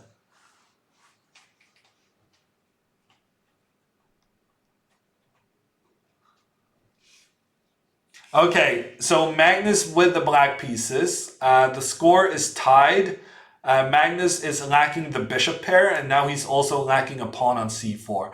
I have no idea why Magnus gave away that pawn, but now he's going to lose the game. What on earth happened there? b3, and Magnus just ignored it. And also Magnus gave away the bishop pair. This is what happens when you give away the bishop pair. Shame on you, Magnus. And now you're going to lose the game. But c4 and then the pawn being attacked, Magnus ignores it, and then f4 pushing the knight away and then just capturing a pawn. Alireza is completely winning. And Magnus is desperately trying to create some counterplay. He kind of succeeded there, though, it has to be said. Because now Magnus has a passed pawn on the A file. But it's not going to be enough. Because look at Alireza's bishop joining the party, opening up an attack against the knight on c6. I think Magnus must be fuming right now. Because this was a horrible, horrible game from him. Let's see if he can keep his cool.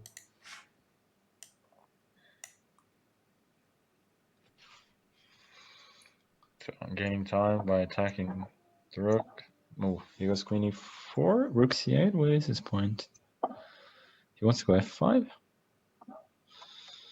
Yeah, no, at least I got my pawn back. Magnus is very happy to get that pawn back. Go on some sort of expedition with the queen. Because he was not okay with that position earlier. The bishop. My knight is very, very bad. That's a problem. g5 I don't think was a great move. g4, I mean, this one, however, is a bit tricky to meet. I'm amazed Magnus manages to He wants to go stay so g5. calm. Because he played this game so Just going to find horrendously. myself. Not loving it though. He's not loving his position, but he's still alive. I gotta speed up. And yes, you definitely have to speed up. Any issue here. Yeah, he gets this one. Just push the pawn. Push the A pawn. It's not ideal. Okay, what's he doing with the knight? I'm not sure. That's some counterplay with knight b3 coming up. Don't know exactly Queen what counterplay. b6? Why did you allow queen b6? That was Queen so b6 dumb, to Magnus. move. No, King he doesn't g7 care. though. He gave away that pawn on a6. I'm pretty yeah, sure he because blundered knight- it, but Knight c5, I'm just gonna have to sack that knight. Take it. Magnus just blundered his knight essentially. But he's It acting does as feel if from a nothing practical happened. point of view that this is far from lost. Far from lost, he Fuck, says. I guess I gotta work But you're it gonna out. lose on time. Rook d2, just trying to keep some activity. Next, I just want to push the a pawn. Yeah, but That I seems said pretty push safe. the A pawn That's a like good thing. 10 moves ago. Wow, actually, Alireza is gaining. They have equal amounts of time right now. Alireza is E3. choking this piece Got some up pressure so there. bad. E3, if he takes, I got e4. E4, great Take. move. Wow, Alireza completely messed this up. And now Now, at Magnus. the very least, my position is better. Magnus That's is objective winning. speaking, Magnus but is I winning, have but he's down on Serious time. problems with time, of course. That was Oh stupid. Now it's just wow, gonna that was such a big mistake by Magnus. And now it's Alireza. Oh, that's Alireza my is gonna. Okay, I guess. Oh, good for it me. ended in a I was draw. a piece down, suffering most of the game, so a draw should be fine. Okay, so Wow, I really thought Alireza was gonna No more flag E6. Magnus Sorry, the no same more way Magnus flagged Alireza in the World Blitz Championship right there. I really thought it was gonna happen. Some kind of opposite colored bishop endgame and Alireza just being faster. But I guess it ended in a draw.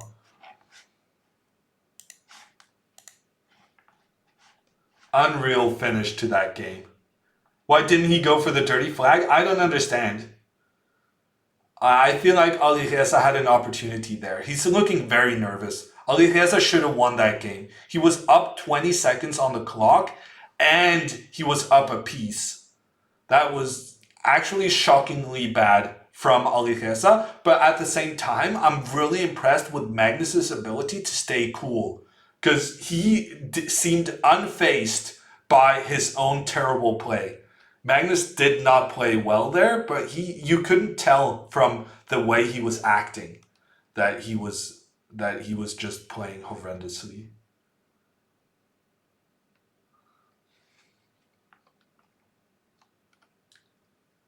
Hammer the strict coach. Well, Twitch chat has known that for some time, Marius. Loving this with Magnus in the background. Thank you, Sphinx. Gadakamsky referred to Hammer as a strong GM. Wow. That is shocking. For someone to say I am a strong grandmaster, I am shell shocked that someone would describe me in such pleasant terms.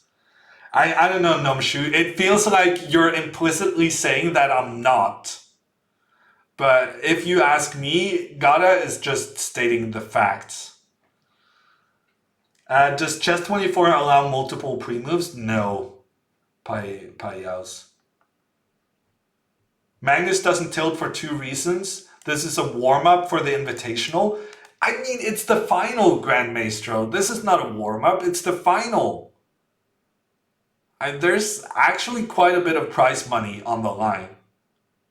I am one who very easily gets emotional. So I'm very impressed with Magnus's ability to kind of stay detached and stay focused at the task at hand. Thank you, Maiden3. I'm glad you enjoy. Didn't Gadakamsky say Hammer was a humble grandmaster? That definitely did not happen. He just bought $1 million apartment. Actually, it was a $2 million apartment, Grand Maestro.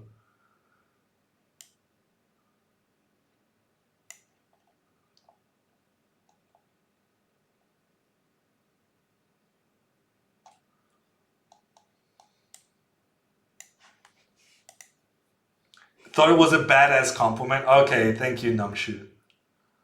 It's the thought that counts, right? Okay, let's see what's going on in our game. Magnus's king in trouble. There's a rook and a queen pointing down against Magnus's king. Alireza has sacrificed a pawn. Magnus can capture this rook with his bishop if he so chooses. He chose not to, though, which probably was a good decision because there was danger happening. Why did you just allow Alireza to go rook h3? That smells trap far, far away. But I still don't understand why rook h3 was not a good move there. Alireza choosing not to go for it, instead coordinating his rooks along the g file. Magnus backing up with his bishop. Magnus is up a pawn, but I feel like this is Alireza's game to win. And now we're going to join Magnus for the commentary. Alireza down to 30 seconds on the clock, but Magnus's king is in dire straits. Let's see what the big man has to say about this. I shouldn't do that. Now my position is just collapsing. Position is collapsing, but you can win on time. I'm trying to fight. You can win on time. And Alireza horrendously there, Okay, spending this is not gonna end too well for me. 6 seconds. Magnus, you're winning on time. Pay attention to the time. You're going to win on time. He's got b5 though. If you just play quickly, you're going to win this on time. Stop caring about what the best moves are. Queen e2. Well, c4 now at least I get to. Magnus feeling more optimistic, seeing that Black's king is not doing very well. Ooh, checkmate threat in the corner, but Magnus prevents it. Then I get to take on b5. Oh, yeah, this is falling apart for Alireza. Down to 12 seconds. Magnus definitely should win this on time. Magnus decides to give up the rook to get an easier defensive task. Magnus, whatever you do, do not... Oh, and Magnus blundered the rook. He blundered the rook. Alireza with potentially an epic comeback here. Alireza pre-moving every single move, and Magnus just. That was so bad, so bad. Why can't I just make some solid moves when I have the chance? Just make Instead some of all solid this moves and win on time.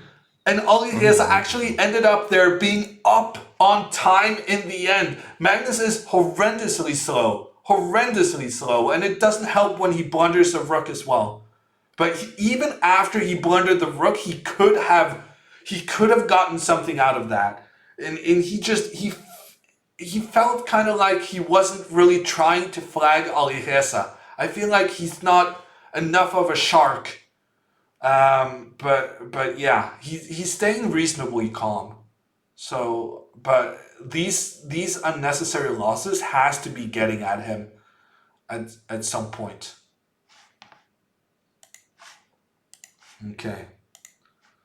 Let's revert to our game. Are you okay? Yeah, I'm okay, Marius. It's amazing to see Magnus lose like that. It's such a rare sight to see.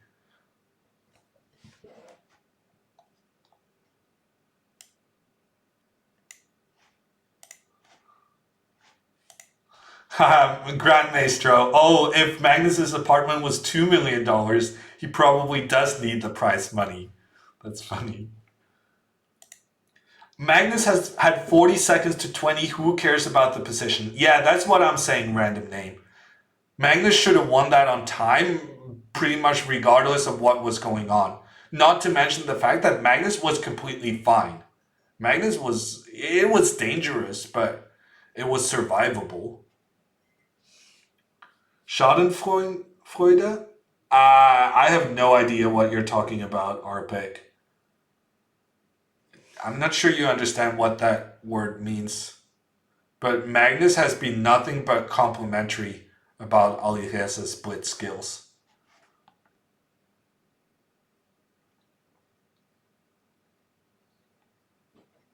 Spotting a Magnus loss is like when you see a moose in the wild. Honestly though, Marius, not very uncommon in Norway, seeing a moose. We had mooses in our garden all the time when I was growing up. Magnus is in trouble again. This is turning out to become an end game where Magnus is down a pawn. Magnus is going to have to capture this pawn on b2. And Magnus is just going to be in huge trouble, actually. Magnus might be losing this game. Yeah, Magnus definitely losing this game. Alireza spending his time wisely, now posing tons of problems for Magnus. Okay, good choice here. Good choice here, going after that pawn on h2. Alireza, very scared about that. Okay, he's probably preparing to play rook g4 next time. No. Is Alireza happy with the draw here? Alireza is up in the match. But h4, I do not like that move. Magnus managed to force Alireza's rooks back, which means that Magnus now using his rooks to attack. Alireza constantly here being forced back, and Magnus is the one to avoid the repetition of moves. Magnus is the one going for the win, and why not? He has active rooks. Alireza is down to just 55 seconds. Magnus up 30 seconds on the clock. He's down in the match situation. So Magnus knows he's got to go for the flag. And he's looking good. He's actually looking as if he's going to manage to turn around what was a horrible position. And Magnus looking like he's going to win this with a 30-second time advantage.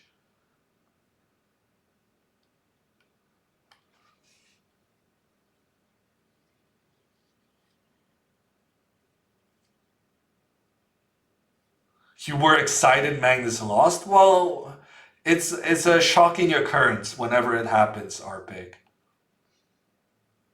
Okay, so Magnus, don't do the repetition.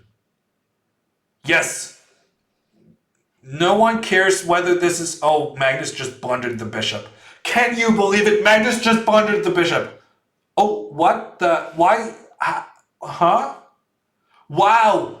I thought Magnus blundered the bishop, but if Alireza had gone for the rook, then Magnus would have been able to get a new queen. Amazing discovery by Magnus, and also well done to Alireza for avoiding that. We'll have to do a replay of that afterwards. Alireza definitely... Oh, Alireza no longer even has a better position. It's an equal position. It's a little bit better for black. But the important factor here is that Magnus is up 30 seconds on the clock, and he's going to be able to dirty flag Alireza, no problem. And that is allowed to do. You are allowed to exploit the fact that you have spent less time on the game than your opponent. Rook f2, good move, king g5. Magnus not just trying to win on time, also getting the win on the board, taking the rook, and Alireza goes down. And we're going to have to take a little play-by-play. Oh no, it just starts the next game immediately. Feels bad. There was some very special tactics going on there. And Magnus now equalizing the match. What is the score, people? It's like 3.5, 3.5. And Magnus switches wide openings, I think. Magnus going for the London system, and Alireza doing something that resembles the Hammer repertoire, but this is not how to do it, according to Hammer. This is not the line I recommended. Magnus playing in an unusual fashion, immediately putting pressure on the center. Not normal for the London, but when you're the world champion, you can invent some new ideas here and there. Magnus said rook d5 was a mouselet, but a good one. Well, as long as it's good, no one really cares, Homeless. 4-4. Okay, thank you, chat, for keeping me up to speed with the score. The match is first to 8.5 points. And normally these matches have been done in like about an hour, but that's not going to happen for this one because the players are following each other score by score. First Alireza won, then Magnus won. Actually, Alireza has taken the lead 3 times, and every time it's been Magnus who has had to equalize the match score. So if anyone is looking better so far, it actually is Alireza.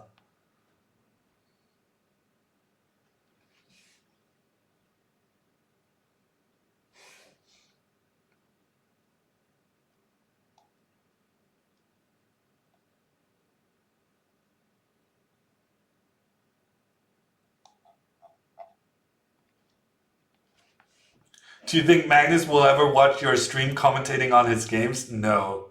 But on the other hand, if Magnus had been commentating on my games, then I would have watched that. You know, he's too good to care about what other people think. But he's not too good to lose games against Alireza. And here comes the Iranian kid with his bishop and knight and rook pointing down towards white's king. Knight d3, then rook c2, covering the pawn on b2. Now rook c8, maybe knight c5. This is looking dangerous for Magnus, who is also down 30 seconds on the clock.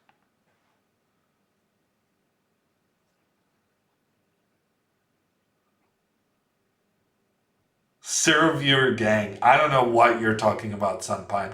Oh, but look at that bishop on a2. That bishop is not having a great day right now. Black's rook's perfectly placed, putting pressure down the files. Magnus spending quite some time to think because he's struggling to figure out what to do, how to deal with Alireza's play. Getting those rooks exchanged off though it's a good for Magnus. Good for Magnus to get rid of those. Magnus has the advantage now that his king is more active than Black's king. But on the other hand, that's also the only nice thing you can say about Magnus's position. The knight comes into d5. Magnus is going to move his king to defend the pawn on e3. Probably king up here. You cannot afford to spend this much time. Magnus spending 14 seconds on a move right there. That is not okay. Down to just 53 seconds against the fastest speed player in the world. But on the other hand, Alireza also spending a lot of time. It's not clear to me why you cannot capture this knight and then go b5 and then go knight takes e3 with a fork on the king and rook. But clearly there was something wrong because Alireza spent 25 seconds without going for it in the end, choosing instead f5. Magnus putting his king into the action. Alireza trying to do the same thing with his king. Magnus's bishop still a spectator to this game. And now it's going down to the wire. Magnus at some point was down 30 seconds. Now it's just a 5-second deficit. And I think we're going to join Magnus on his stream and listen in to this No, I'm to the fine. end of this game. Okay, knight f3. Knight e4, I got b4.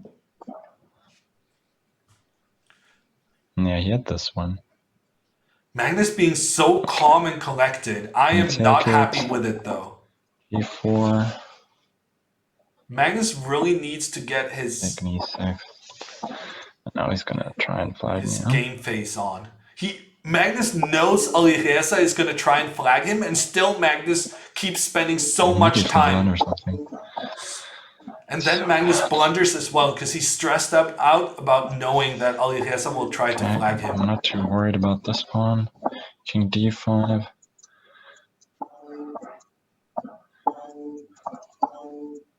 So tricky, huh? Magnus getting chased back. He's down 2 seconds on the clock. Also, Alireza with a winning position. And Alireza just much quicker than Magnus. Much quicker. And Magnus basically just resigning here. Magnus not even getting the pre-moves in. And he gets flagged. Badly. I mean, I know that this guy is a lot better than the other guys I've played, but still, I mean, just to play so... just completely out of whack. It's really vexing. Wow, Magnus is not happy, and also he has been studying some new words, I suspect. It's all a total mess. Sorry, wrong window. So I'm just assuming that I was doing fine in a couple of these games. Yeah, this is a man who's hurting. It's a very strange ground to have a theoretical discussion. Yeah, Magnus is definitely hurting. I have been complimenting Magnus on managing to stay cool, but right now he is... b5. He's feeling the pressure. Knight b6. And this is the same opening they have had in several of their games. And then in the last game, I really think Magnus did not come out of it. Just to play that exact same position. Magnus just played the exact same he did earlier when he just got a horrible position out of the I got opening. to have been doing at least pretty okay. No, you were not pretty okay. You were down a pawn and down on time, and really it was not like... okay.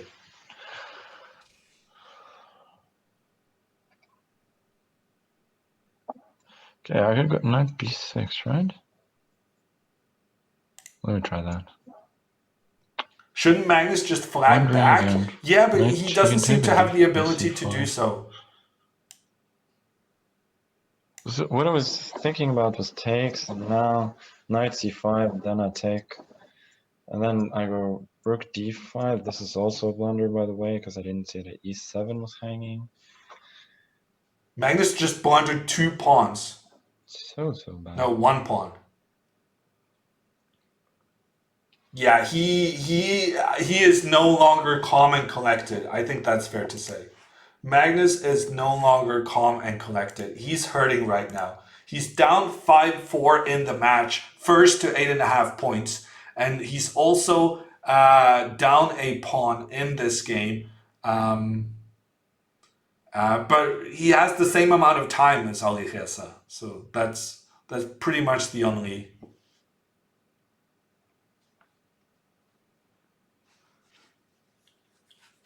thing to worry about.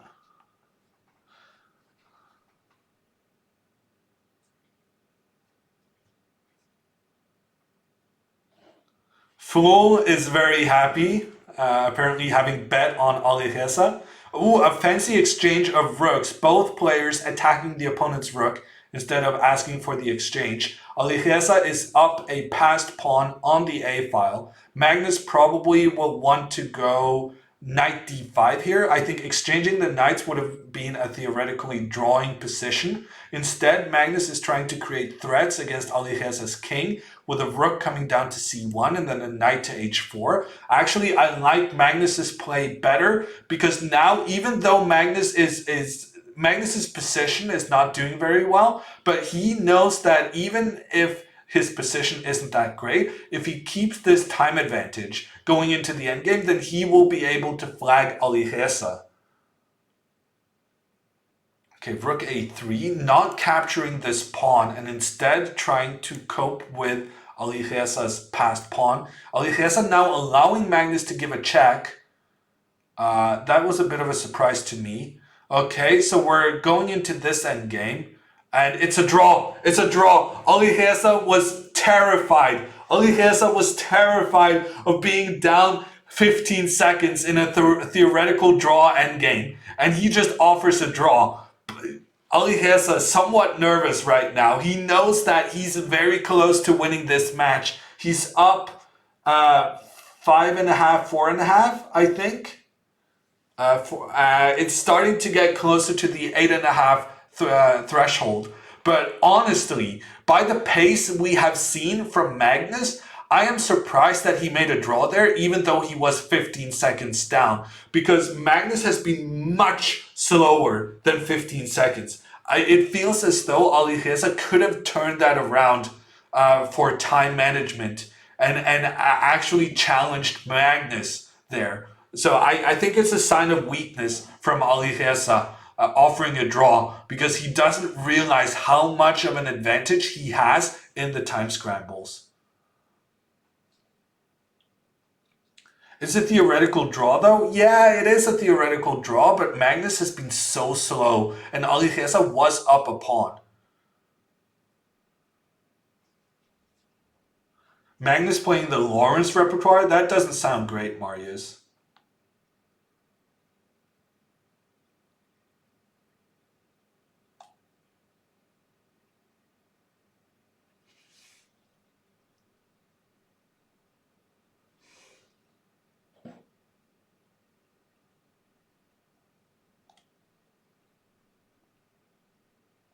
So the best mouse mover will win, not the best chess player? Well, Ulinus, let me tell you, a professional gamer wouldn't stand a chance against these guys. Yes, it's about, at some point, the moving the mouse quickly is an important feature, but the way to get your opponent to spend time is by creating a lot of trouble and giving them difficult conundrums. And so basically it's not about who's the best mouse mover, it's about who's the best chess player that can also play quickly. And Alireza is looking very good. Alireza has amazing chess skills and particularly excels when time is low. And you can see how Magnus just gets stressed out whenever he's in a time scramble, which shows the amount of respect Magnus has for Alireza's specialized chess skills. It's not mouse skills, it's specialized chess skills. Managing to play chess under certain circumstances.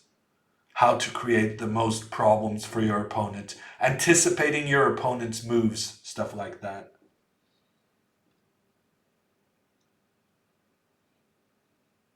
Could it be a respect thing? Yeah, I get it. I guess it could be Namshu. But right now, the name of the tournament is Banter Blitz. And if banter is allowed, then flagging is most definitely allowed. My feeling about what happened in that game was that Alireza didn't understand. Did Magnus blunder bishop h6? Bishop h6 looks very tempting. Trying to catch the king and queen on the same diagonal. He chooses not to go for it though. And Magnus gets the king out of the way. Good decision. And can Alireza also play blindfolded at a high level? Yeah, definitely.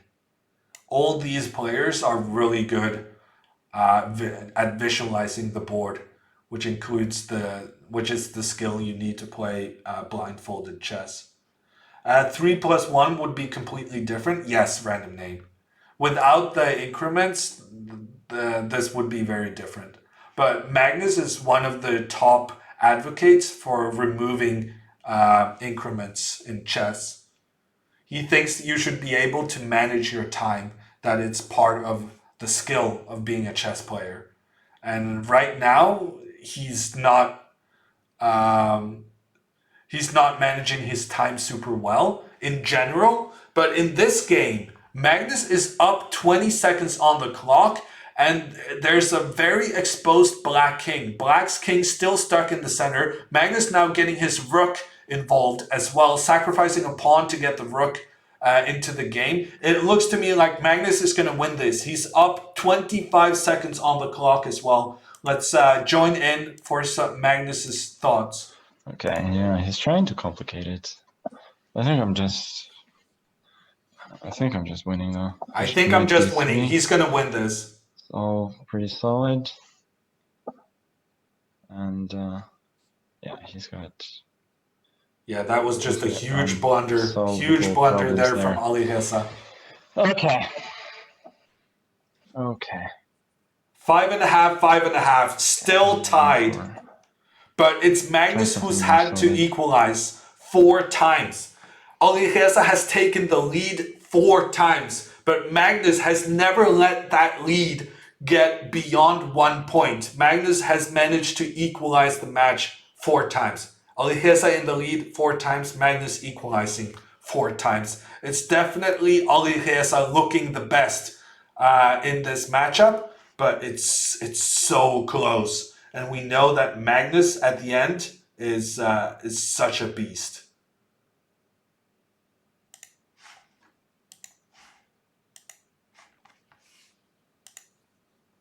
This is everything I hoped for. Yeah, Kasparo wannabe.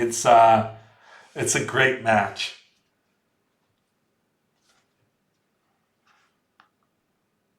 Sasha lives on the increment. Yeah, I think Grishchuk is not a fan of removing that.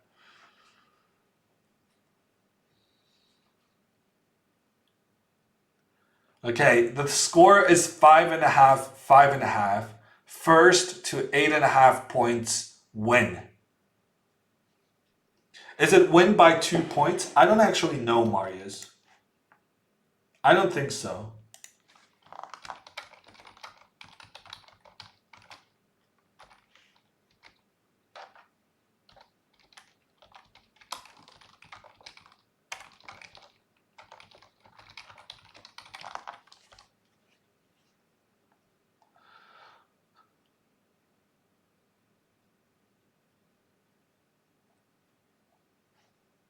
Okay, I'm asking for clarification from the organizers.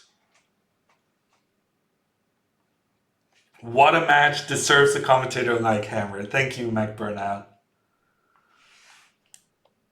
Okay, whose prediction is still alive? There were a lot of Magnus 9-0 predictions. Those were not correct. I think my 64% in favor of Magnus is looking really good. Although actually it's looking a bit bad. Maybe it should have been 64% in favor of Firouzja. But it turns out I know chess, Chad. And you guys were knocking on my prediction skills. Shame on you.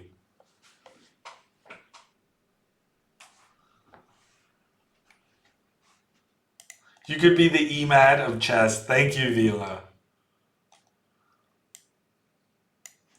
Not sure it's a compliment, but thank you. I think it was meant as a compliment, but I'm not sure it should be taken as one. To be fair though, I was actually watching EMAD 10 minutes before I went live, so I guess I'll take it.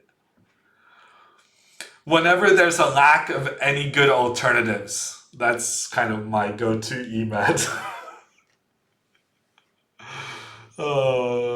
I hope you guys are. I know for a fact you guys are not here because of a lack of alternatives. Because I know Magnus is streaming the match, and so is Alireza. If you want to watch the games from the perspective of those guys, follow the command in chat. There's a link in Twitch chat. Magnus Alireza. Okay, so the score is tied. The big question is, can Magnus go into the lead for the first time in this match? Because he's being aggressive right now. Magnus launching an attack against White's king. This is not looking great for Alireza. Knight c4 looking very tempting here for Magnus. He needs to prevent that knight e3 move. Knight f7. Great move by Magnus, preparing for the knight to come to g5. And Alireza just gives up the pawn on d3. I'm not sure he should have done that though. Maybe he's hoping to get rook a7, some counter chances with a rook threatening against the pawn on c7. Magnus should probably give up this pawn and concentrate on getting his knight up to e4 instead. Magnus, knight up to e4. I think it's time to join Magnus's commentary of this end game. No, Magnus chooses to go back with his rook. I'm not super happy about that decision. It's equal time, so it means that we could get a situation here where Magnus is getting flagged. Magnus now down 5 seconds. Knight g5, knight f6, king h8, rook c8. Yeah, Magnus not happy with his own decision. He's spending so much time. He's spending so much time. The knight comes, give us a check. Magnus gives up his bishop. Knight g4, h5. Is Magnus getting checkmated? Who knows? The bishop is under attack. So is White's knight. And he responds by just attacking Magnus's knight instead. Ooh, Magnus definitely has a losing position here. No, actually, maybe Magnus is okay. But Magnus is not okay on time. Magnus okay on the board, not okay on time. Magnus is about to get flagged once again. Alireza going for the flag. Take it, come on. And succeeding definitely. No! Are you kidding me? Are you kidding me? Magnus with 0.2 seconds left. Actually, that could be the point that wins the 0.2 match. seconds left. Like, Magnus turns it around too for a win. complacent. He thought he'd flag me, and then I got this.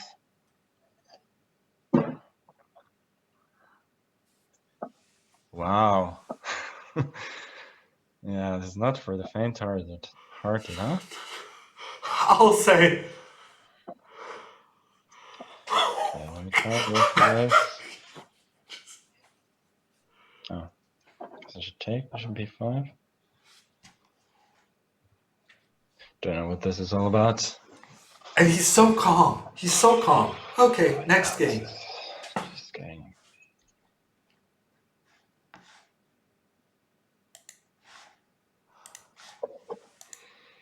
Yeah.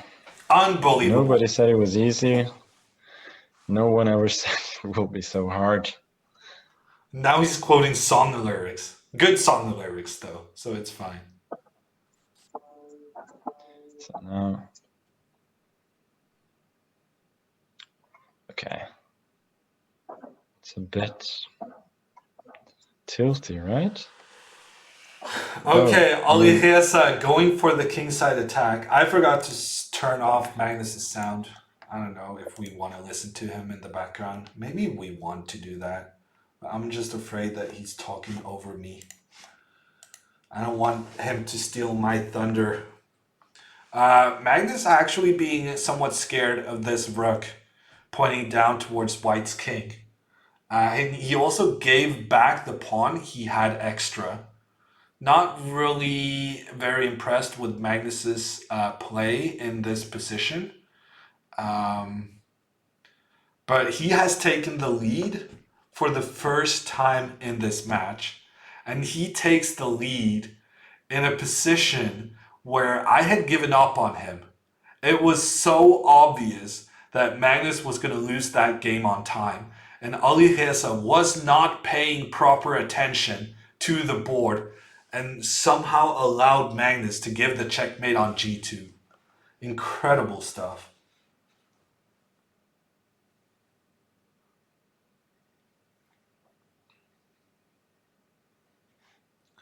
Incredible stuff.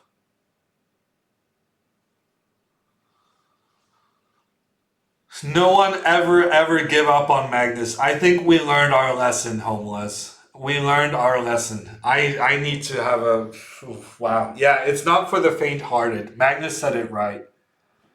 I need a bit of a breather. I cannot believe they're just rushing through these games without a single break. I'm already exhausted. And I'm not even playing these games.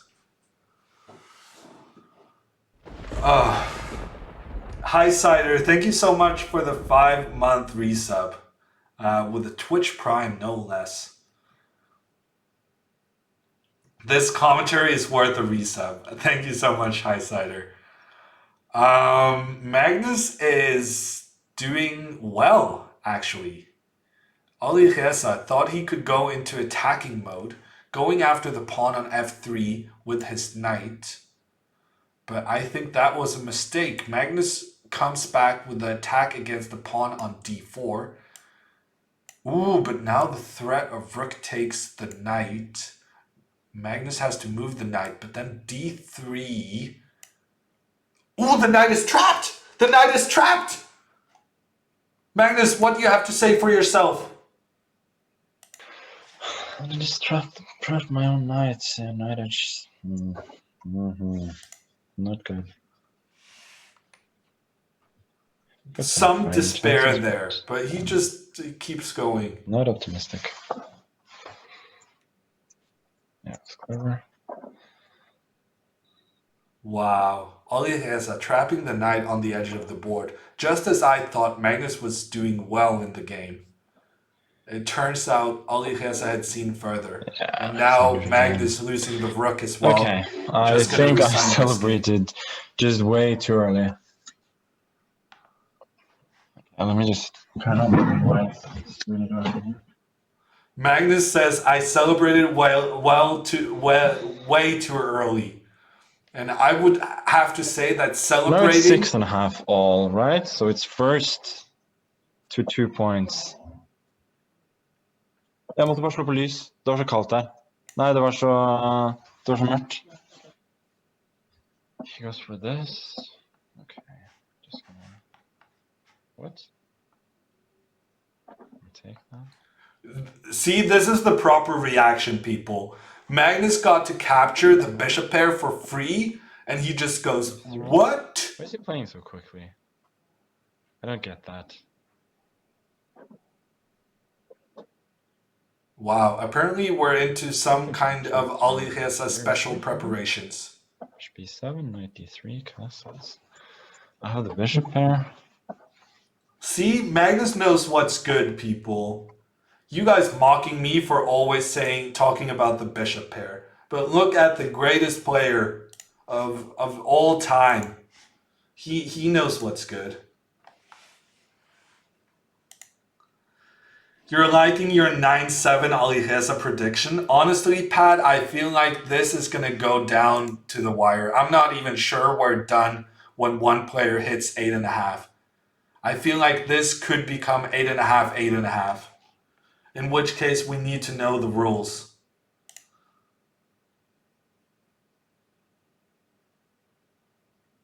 Ooh, I have information on the rules. If the match score is 8.5 to 8.5, there will be one pair of blitz games, 3-minute games. And if it's still tied, they play another 2 blitz games. And if still tied, it goes to 1-minute chess. Oh, right now I'm so hoping for this to go to 8.5, 8.5. Greatest of all time, I only see a guy having a tough time against a 16-year-old. Yeah, but in computer gaming, having a tough time against a 16-year-old is the norm more than anything else. Imagine if Magnus played computer games, He would be like the oldest by far at 29. Yes, I want the bullet. Yeah. Why is the police at Magnus's house?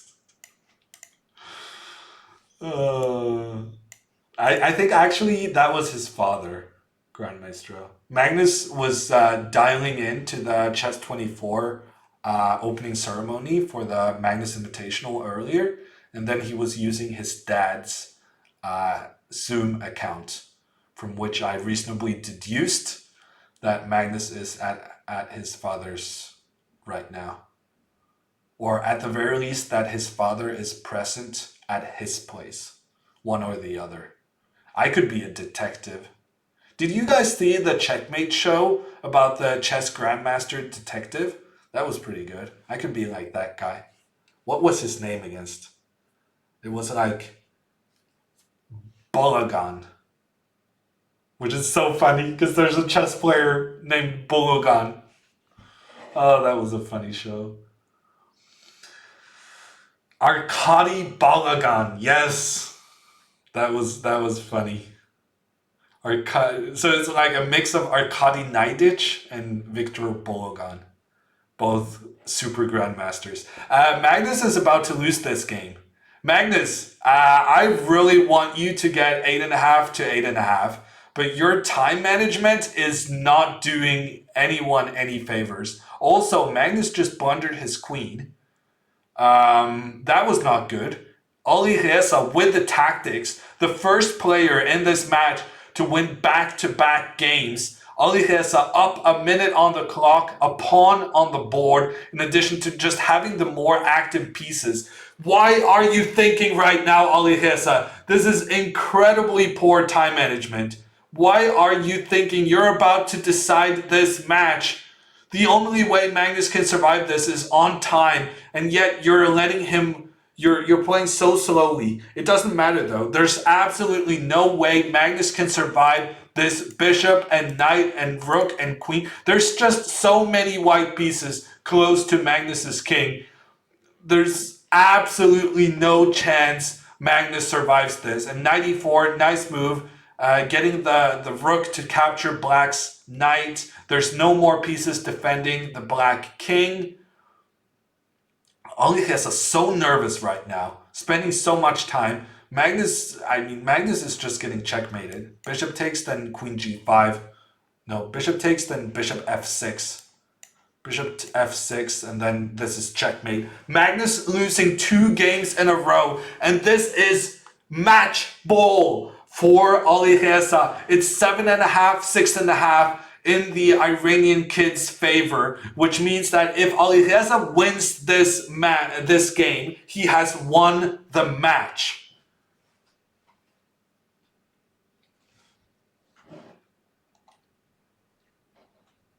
Magnus won 2 in a row too? Oh, did he? Oh, yeah, I still am so shocked that he managed to win that game, where he definitely should have lost on time. Okay. But regardless, Alireza is leading this match for the 5th time total. Magnus has had the lead 1 time, and they have been following each other throughout the match. No one has ever had a 2-game lead, which just means that we need to have more Alireza versus Magnus matches. I mean, this is gold. This is what the chess people want to see. Alireza guy seems strong. Yeah, Somka, he's okay. He's been, you know, they say he's all pace, but I think some of his moves have been decent as well. Just don't think Magnus. Well, the thing is, Marius, even when Magnus doesn't think, he still has his intuition. So essentially, whenever Magnus sees a chessboard, whether or not he's thinking about it, he is thinking about it. Because that's just how his mind works, I feel.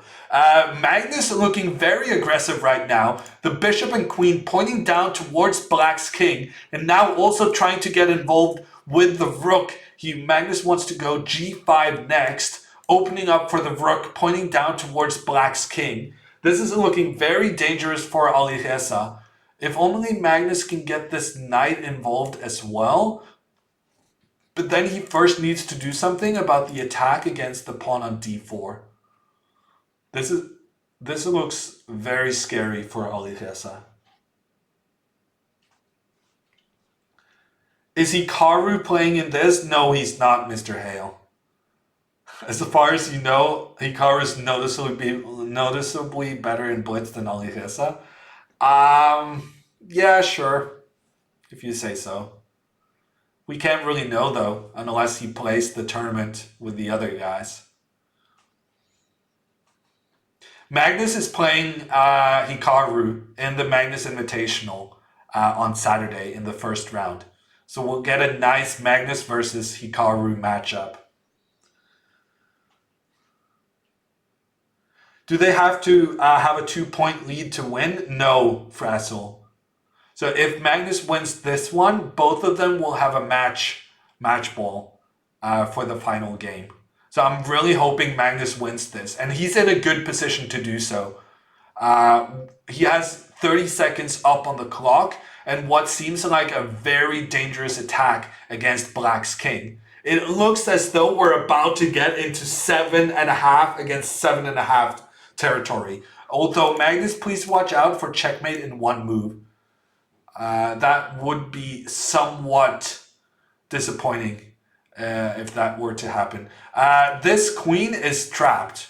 I don't see how, but I refuse to believe that this queen can survive its current placement. Surely this queen is not coming back home, but actually it's a clever ploy from Alireza because Magnus was spending 15 seconds there trying to figure out how to trap the queen and frankly not really succeeding. And Magnus realizes his own mistake and now starts going for simplifying the position. He's up 30 seconds on the clock. He still has a crushing attack against Black's king. And now he's given himself the queen. Ooh, f6. Brilliant move by Magnus. Taking the win in this. If takes, then queen h4, king g7, queen g5. Brilliant move from Magnus. Alireza resigns. And Alireza goes down to the wire. It's 7.5 against 7.5. It means whichever player wins this game is the winner of the entire match.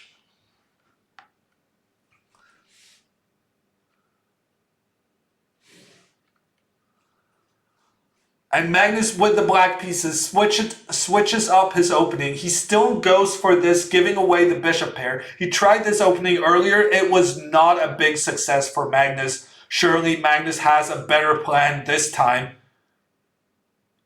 Magnus putting all his pieces against the d4 square, trying to prevent Alireza from playing the d4 move. Alireza using his queen also as support. Now he's able to play d4. Alireza has the bishop pair. Alireza has control in the center. But look at Magnus's speed. Look at Magnus when he is in trouble. The lion inside him wakes up. And now you can see that he's clearly playing faster and more determined than he has in the previous couple of games. However, this is not a good sign, spending 14 seconds on that move. Alireza still has control over the center. Alireza has the bishop pair. I'm not super happy with Magnus's position. Now bishop h3 is going to look down on this knight.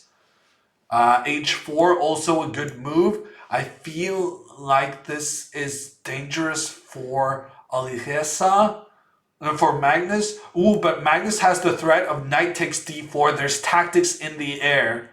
Alireza chooses to go bishop h3. I think that was the correct decision. Magnus needs to figure out how to deal with these bishops from Alireza. Okay, h5 prevents white from pushing the pawn forward on the edge. What do you want to do now, Alireza? A3 seems like a very logical move to me. A3, no, queen d2. Not so sure about that move from Alireza. Magnus takes the opportunity to block the diagonal from white's bishop. And now Alireza wants to play d5, but if he does do that, then he gives Magnus a lot of good squares for his knights. Okay, he chooses to go d5 after all, but now knight e5 has a big threat of knight f3 in the future. Alireza trying to open up the position for his bishop pair. Magnus up 10 seconds on the clock, but spending a lot of that time in this instance.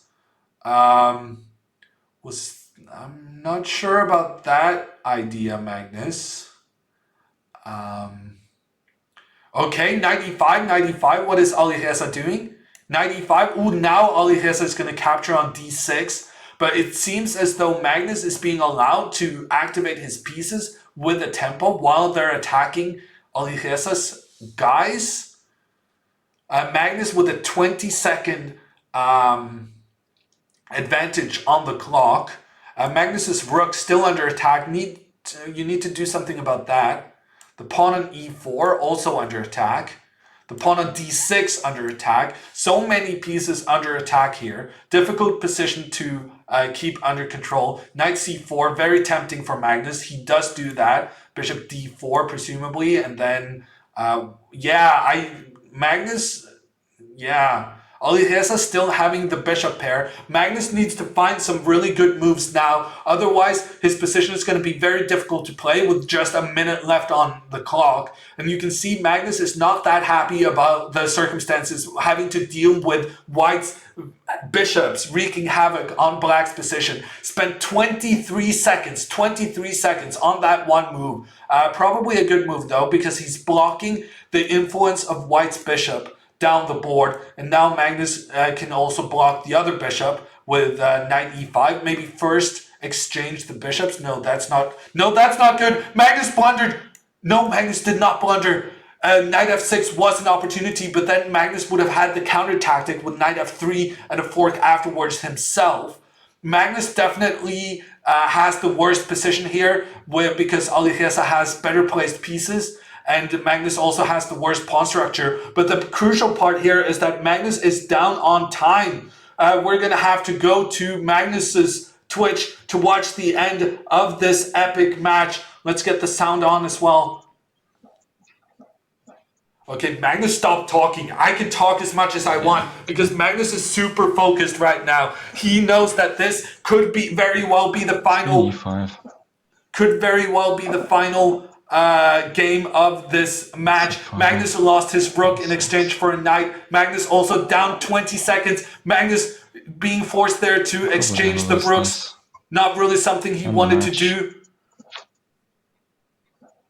Magnus trying to fight, trying to get his king up there, but rook g2, he knows this is not going to work. Alireza keeps the advantage on the clock. Magnus trying to create some passed pawns on the queen side, but Alireza has a passed pawn of his own. And Magnus says this is game over. So bad. Alireza with the Fischer, searching for Bobby Fischer, finished there. And checkmate in the corner. Alireza. That was really horrible.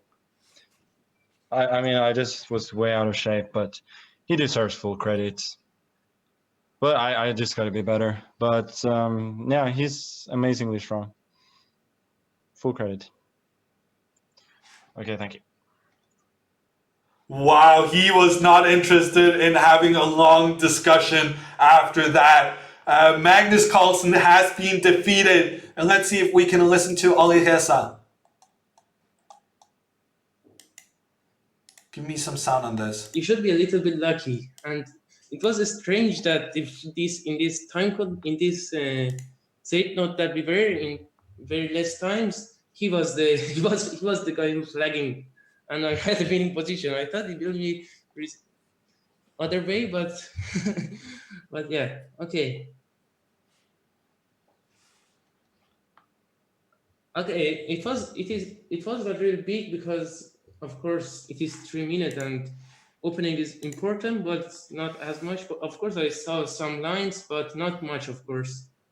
So, like normal preparation, I prepare for classical. Okay. Are you preparing also for the Magnus Carlsen Invitational? Yes, of course. It's a very great tournament, and it is very generous by Magnus that he did this tournament, because it's very good for fans and players, and yeah. Yeah. So the public wants to know, how many hours do you prepare, do you study chess per day? Okay, I actually have no idea who the interviewer is. I think about is chess. Of course, it's not anything else. So I cannot. Maybe the whole day, of course. Okay, that's why now you are beating the world champion, actually. Yes, when I'm awake, it's about chess. Okay, and how is working the lockdown with you? Sorry? About the lockdown now, are you okay Yes. with that, with the quarantine? Like, are you spending Okay, your it's not.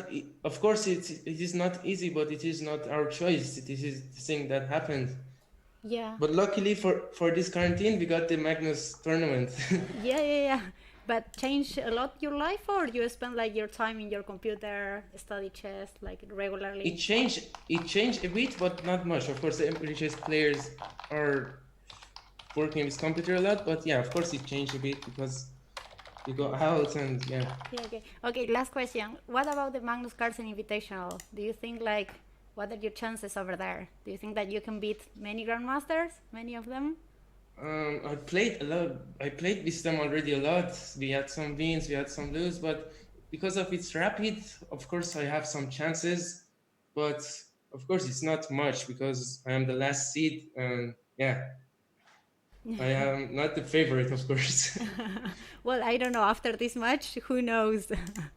So, Yeah. well, congrats and congratulations, and thank you for Yes. being here in the Vanderbilt Cup. Thank you. Okay. Bye bye.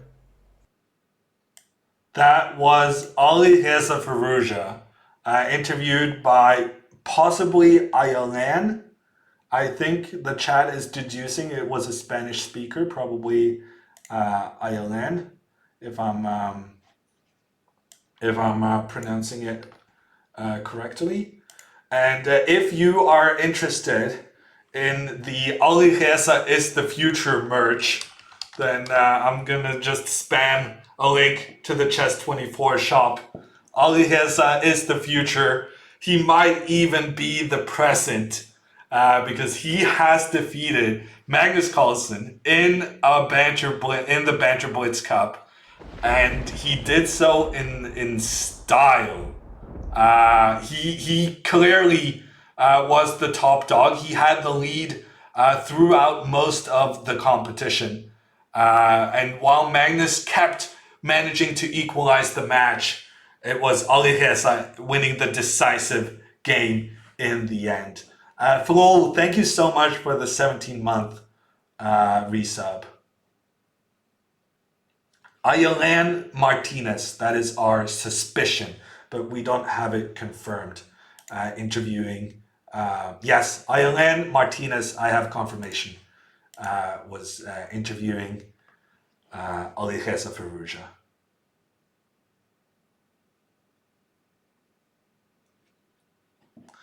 Congrats, Flo. You ordered the Alireza hoodie a week ago. You may be a blind owl, but it seems like you're quite the foreseeing one.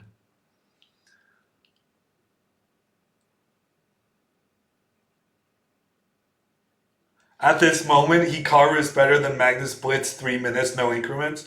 I don't think that's true. Who's that? But yeah, Hikaru is good. Alireza is good. Magnus is good. You have to keep in mind that the players were doing commentary as they were playing. I think Magnus concentrating, and especially against Hikaru, I don't really think Hikaru has a chance. Especially the longer the match, the less of a chance Hikaru has. But Hikaru's a good player.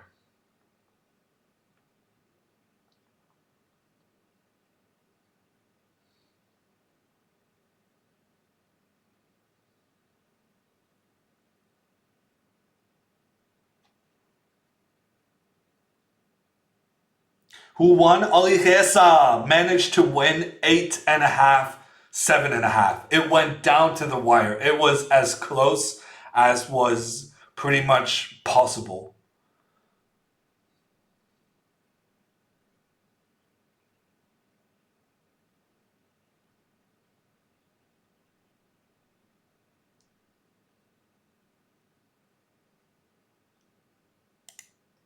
Alireza will be disqualified for not enough banter. Yeah. Me, on the other hand, I would just trash talk all the way. Oh, such a bad move by Magnus. Just managed to include a couple of those, and you're fine. Hikaru is currently the top ranked Blitz player in the world. Yes, he is, Dvertus. He's not the world Blitz champion, though.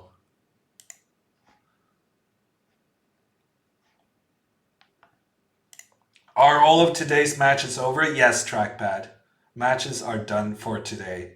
Alireza has won the Chess 24 Banter Blitz Cup. Thank you so much, Cluex.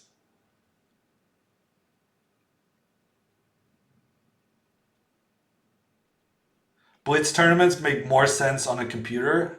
I hate having no time and dropping a piece.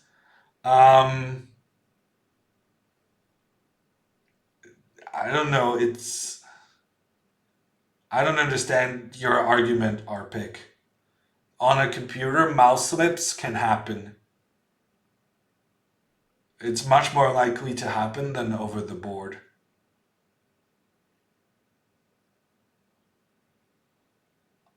I feel like over the internet, there's more random things that can happen than over the board.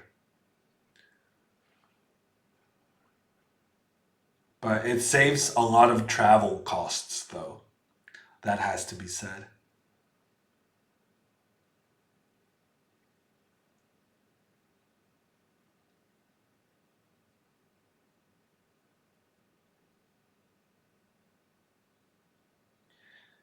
You drop a piece, you lose 2 seconds, you lose the game.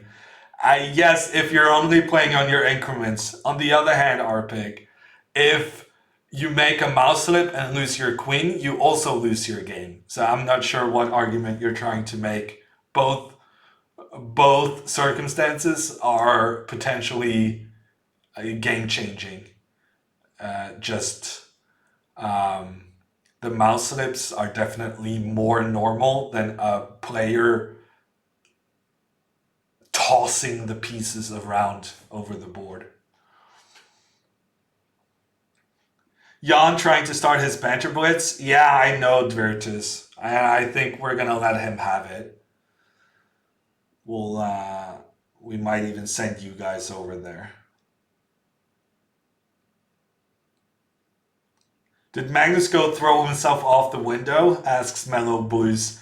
To which Alex responds, luckily he bought a new house right now by the waterfront, and if he jumped off his balcony, he would probably land on the water. Which is funny. Not entirely true, but funny. There's actually, I think there's like a concrete platting before the water, Alex. So I wouldn't recommend jumping from the balcony. It sounds risky. Have you figured out what time the Invitational will begin? Eddie, I'm doing commentary on TV2.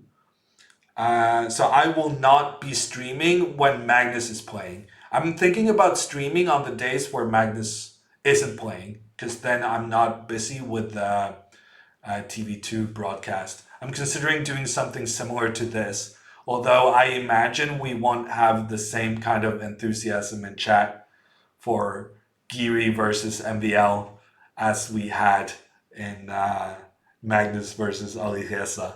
But yeah, I'm considering doing streams on my off days from television broadcast, and then I will be doing Norwegian coverage on TV2 for Magnus's games.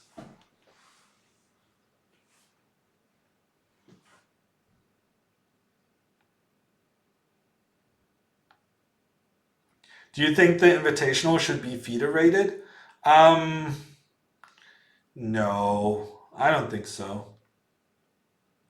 it's fine to keep over the board play and internet play separate.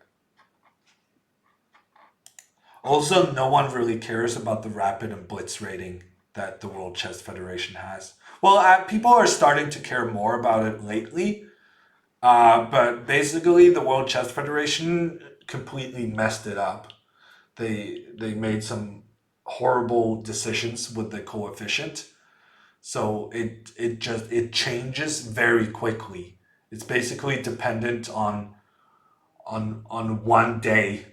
1 day's performance can mean the difference between being number 1 and being number 30, which is just yeah, they've really messed it up. And so I don't really see a need for giving that credibility until they've fixed it. And frankly, they've had it now for so many years without fixing it, so it's not looking great.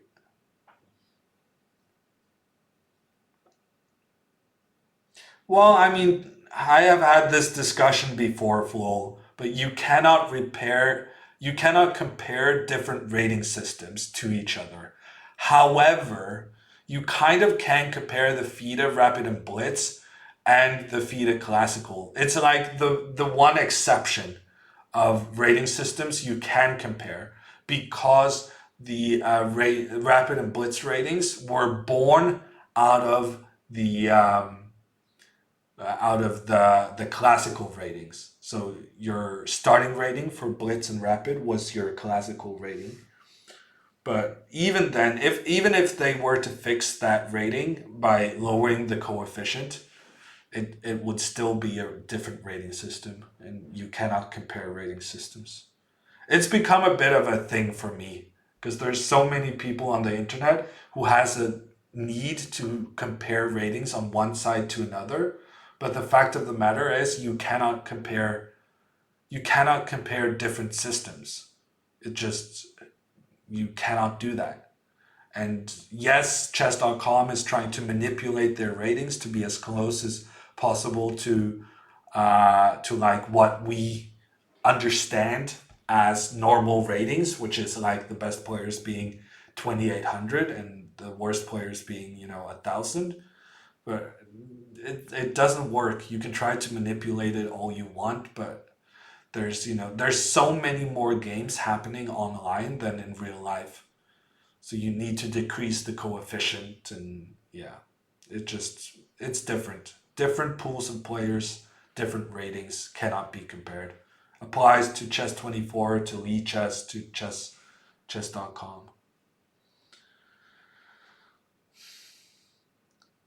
The ratings between players are more accurate on those sites.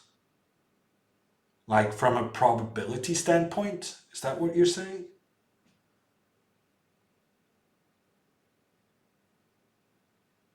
I'm not sure what argument you're trying to make. Stop telling us what we cannot do. Yes, I will stop to do that, Higgs. But I will say thank you. Thank you for everyone tuning in today. It was kind of exhausting. I feel like I should have prepared more water because I'm kind of losing my voice right now. But as a watch party goes, I think this has been a success. I'm happy all of you chose to stop by my stream, especially when one of the alternatives were Magnus himself. And I'm gonna call it an evening. I'm gonna send you guys over to Mr. Jan Gustafsson, who is taking challenges from Chess24 Premium members. Keep in mind, everyone, that the players of the Magnus Invitational, other than Hikaru, are all going to be playing a banter blitz, playing against Chess24 Premium members. And most of them are doing it at the end of this week. So tomorrow at 2 p.m. Oslo time, there's going to be, you're going to have the opportunity to play against Dingley Ren.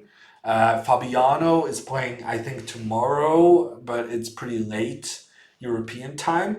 you can check out the schedule, the show schedule for Chess24 to see the ones that have been scheduled and follow as more of these match opportunities are listed and scheduled. And if you want to play there, you got to make sure to be a Chess24 Premium member. Playing against the world's best players is definitely one of the perks, but to me, the biggest perk of the Chess24 Premium membership is the video series, and two of which are mine, where I have made an opening repertoire both for white and for black, which means you don't have any excuse at having bad openings anymore, because I covered that shit. And I will give you openings with development where you get castled early on, where you get the bishop pair. So it's definitely worthwhile checking out. Will you do any commentary for Chess24 in the future? That's definitely a possibility, Archie. Make sure to follow me on Twitter to stay tuned on and here on Twitch to stay tuned for my commentary gigs and other chess-related activities. Aren't you on contract with chess.com? No, I switched platforms in September. Mila. Aquila actually used the chess24 command, which links to a tweet where I explain more about my switch from chess.com to chess24.